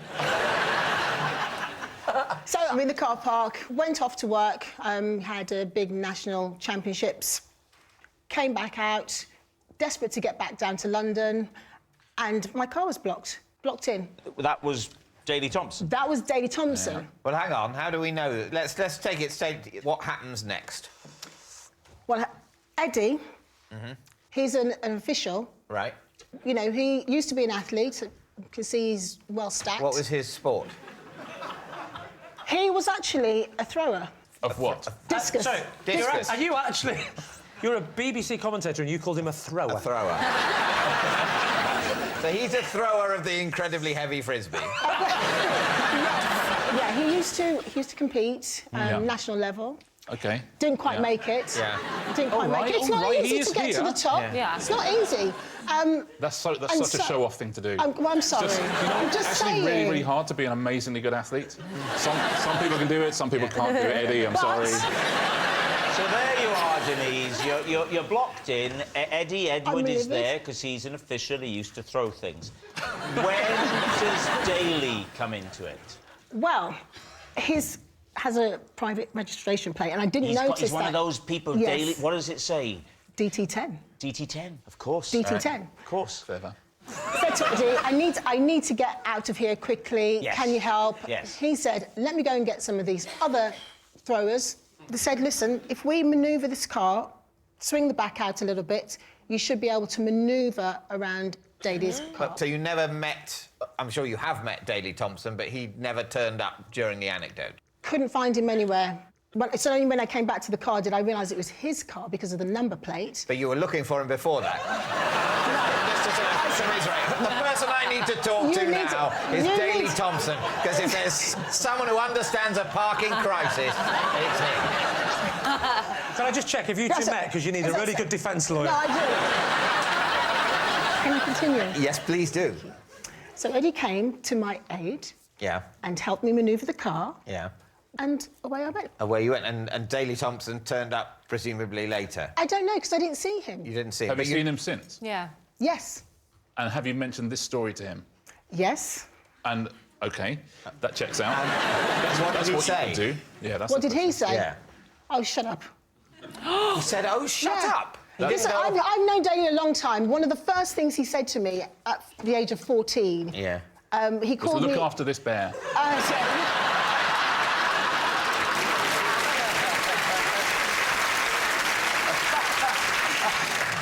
All right, now, of course, perhaps the most plausible of all is yet to... Just remind us, Lee. This is Edward. I once dressed as his wife, so his son would think he'd seen his mum... Right. ...whilst performing in the school play. What was the play? It was actually a nativity play. OK, and what was Edward's son playing? Edward's son was playing Joseph. Were your children in the play? My children were not in the play. It would have been inappropriate due to the fact that they don't go to that school. So you went to a school where your children are not enrolled, dressed as a woman. Well, correct. To trick a little boy into thinking you were his mum. Yeah.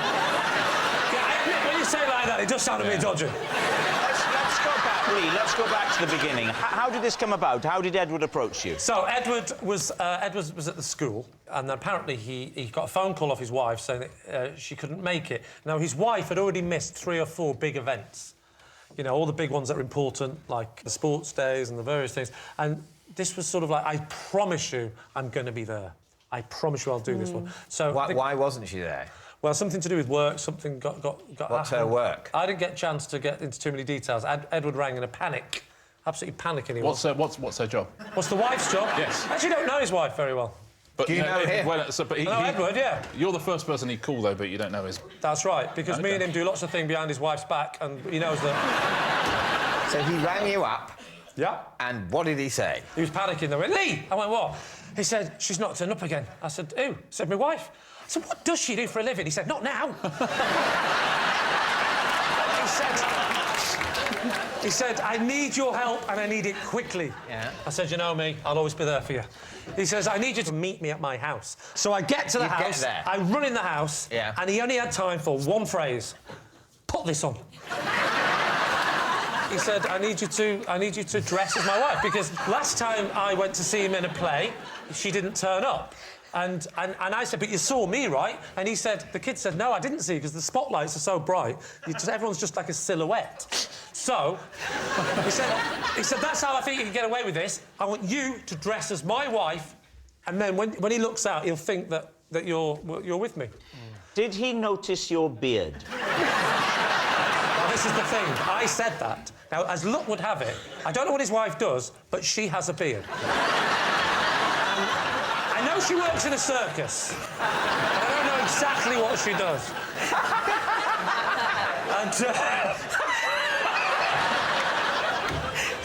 That was very well dodged, Lee, I must say. No, she... At the time, I did not have a beard. Oh, you were clean-shaven? Yes, Yeah. which is why he was annoyed, because, like I say, she does. Did you... Does she have a very distinctive silhouette? She does. I would describe her silhouette as Lee Mack-esque. That's the only way I could describe her. Did you have to wear a wig? No, I didn't wear a wig, because luckily his wife has very short hair. And a beard. And a beard.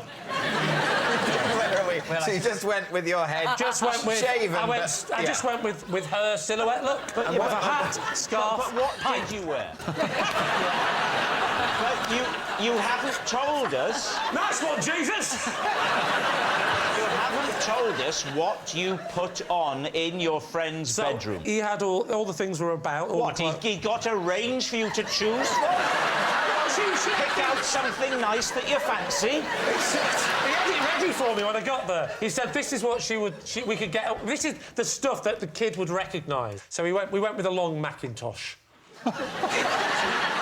What's Edward's son called? Edward's son is called Eddie. That was a bad choice. Yeah, well, Little Ed. And then after the play, that lovely bit where the kids excitedly go and meet with their parents again and say, how was it? That was the bit that we were worried about. Daddy? Well, I had to do... there was only one thing that we could do. I said to him, you're going to have to totally commit to this. And so we're now married. And, we adopted him and we ran away, and the wife doesn't know where we are, and this is the first time she would have known about it. No, we stood at the back, and as he walked towards us, I sort of turned around, walked quickly, and sort of waved like that. And you ran away from him? Yes. What choice did I have? And apparently, Big Ed said to me afterwards, he said, I just had to say, oh, Mummy's got to get back quickly. She's well, I don't know what she does for a living. He didn't know either. All right, we need an answer. So, David's team. Is Edward Robert's childhood crush, Denise's car carrier, or Lee's hoax husband? Well, it's... Well, I mean, Lee was fairly convincing. Hard to see past that, isn't it? What do you think? I feel like when Denise was telling her story, Edward was smiling a little bit more. Look at him. Look at his... See? Gosh, it's difficult, isn't it? I'm tempted to say Robert. You think Robert? And I'm really torn. I would say Denise, but I just don't know, because I was wrong once already. OK, time to make a decision, Denise? David. Who's it going to be? Oh, right. So you think it's Denise now? If you two think it's Denise, that's great. I can opt out. If you both think it's Robert, that's great. I can opt out. If you both think it's Lee, I'm overruling you. We'll go Robert. You're going to say it's Robert. If this does turn out to be true, you do realise we're about to witness quite a moment. So, Edward, would you please reveal your true identity? I am Edward, and I was Robert's inspiration for a password.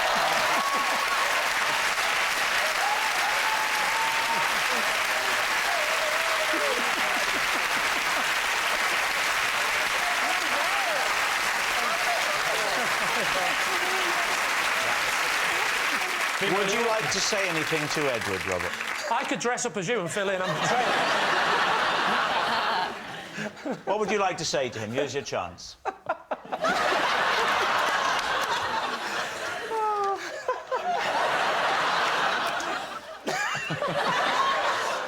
Yes, yeah. Hello, Edward. Hi. Well done, you really kept it together. Edward, did you realise that Robert had this crush on you? No, not at all. Oh, you must have done. What a lovely evening this is for you, then. Thank you very much, Edward.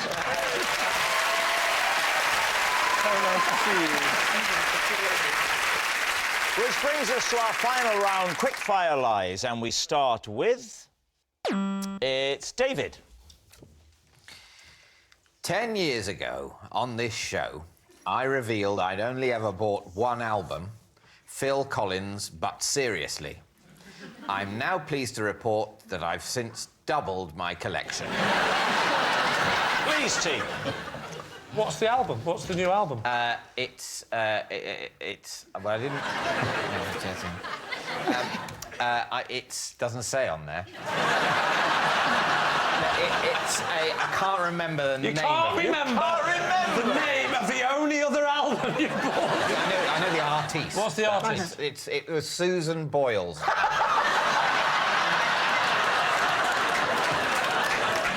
Why would you buy a Susan Boyle record? With the greatest of respect to Susan, why would you choose her?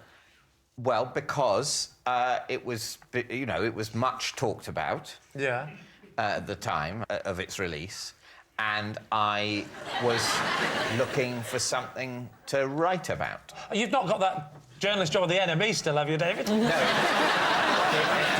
For the Observer. Can you remember the name of any of the songs? No, but wow! But wait.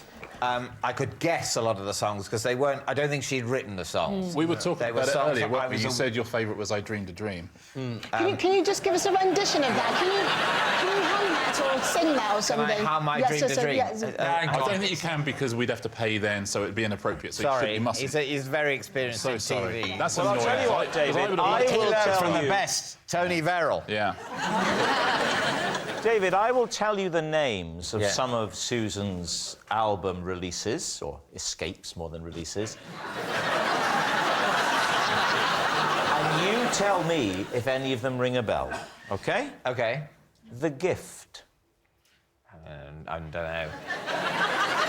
A Wonderful World. I reckon that might have been on there. No, this is the album title. Oh, sorry. The album title? Yes. Was the album title The Gift? I promise you, the album title is not going to ring a bell. Because for me, it was the Susan Boyle album. OK, you can't remember the name of the album, you can't remember the name of any of the songs. Yeah. Can you remember how you felt listening to it? My recollection is I felt it was fine. Fine. What's it going to be, Lee? Time to guess. You're saying it's a lie? No, I actually think it's true. It's true? Yes, I'm with Denise, just about. OK. OK, going to say true. True, yeah. OK, David, truth or lie? It is true. Wow. Yes, it's true. David has indeed doubled his music collection. Next, it's Katherine. I was ticked off by the headmaster after I mistakenly packed a pina colada in my daughter's lunchbox for a school trip. Whoa. Wow. Oh, what did you think it was? What did you think it was? Well, they have these lovely, really lovely, like frozen packs for the freezer, and you just take them out and squeeze them out. It's like a little frozen, but they really look juicy. I thought it was just a little juice. Are you thinking of Fruit Shoots and things like that? No. I'll tell you the name. Do you want to know the brand name of it? Yes, I do. Capri Sun. Oh, the fruit drink in a pouch? Delicious. Love them. So why did you think that it was anything else? Because you were the one that bought it. Yeah, because I just buy lots of stuff for the fridge. I just grabbed it because I'm not with it in the morning because I've been having pina coladas the night before. What did the person at school? Did you get a telephone call or were you invited in? Oh, I was invited in on this occasion. What did they say? Hello, your daughter's drunk. Yeah. No. She has 6 months wasted again. She didn't drink it. She knew right away what it was. It wasn't for her. Did she report you? Yeah. Oh, she's a grass. She's such a grass. She tells people, my mummy hides wine in the walls. But In that's the walls? a wine rack. Oh, I see. But they have a problem with me anyway. Why? Why? They've met Well, yeah, they've met me. That's number one. I do the school run in a bathrobe. No. Oh. What? One of those. Really? You go to school in a bathrobe? Yes, because... What have you got under the bathrobe? None of your business. So, talk us through now. You've gone into the school. They've called you in to the headmaster or headmistress's office. What happens? And they just said, I suppose you thought you were being funny. And I said, I'm sorry, what was funny? And they said, you know what you thought was funny. And I said, no, I really don't know. They spoke to you like that, a parent? Yeah. You should see my fresh look. They think I'm 16. That's the other problem. Who does? The faculty. How sympathetic was this lighting? Was it sort of...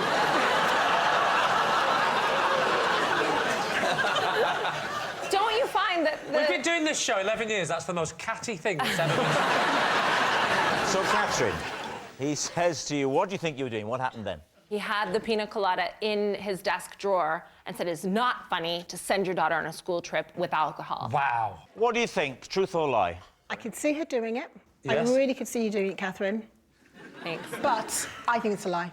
So basically, you don't think this particular incident is true, but she possibly is an alcoholic. I think it's most certainly a lie. OK, well, my team seems to think it's a lie, so we'll say lie. OK, Katherine, truth or lie? Nah, it is a lie. Oh.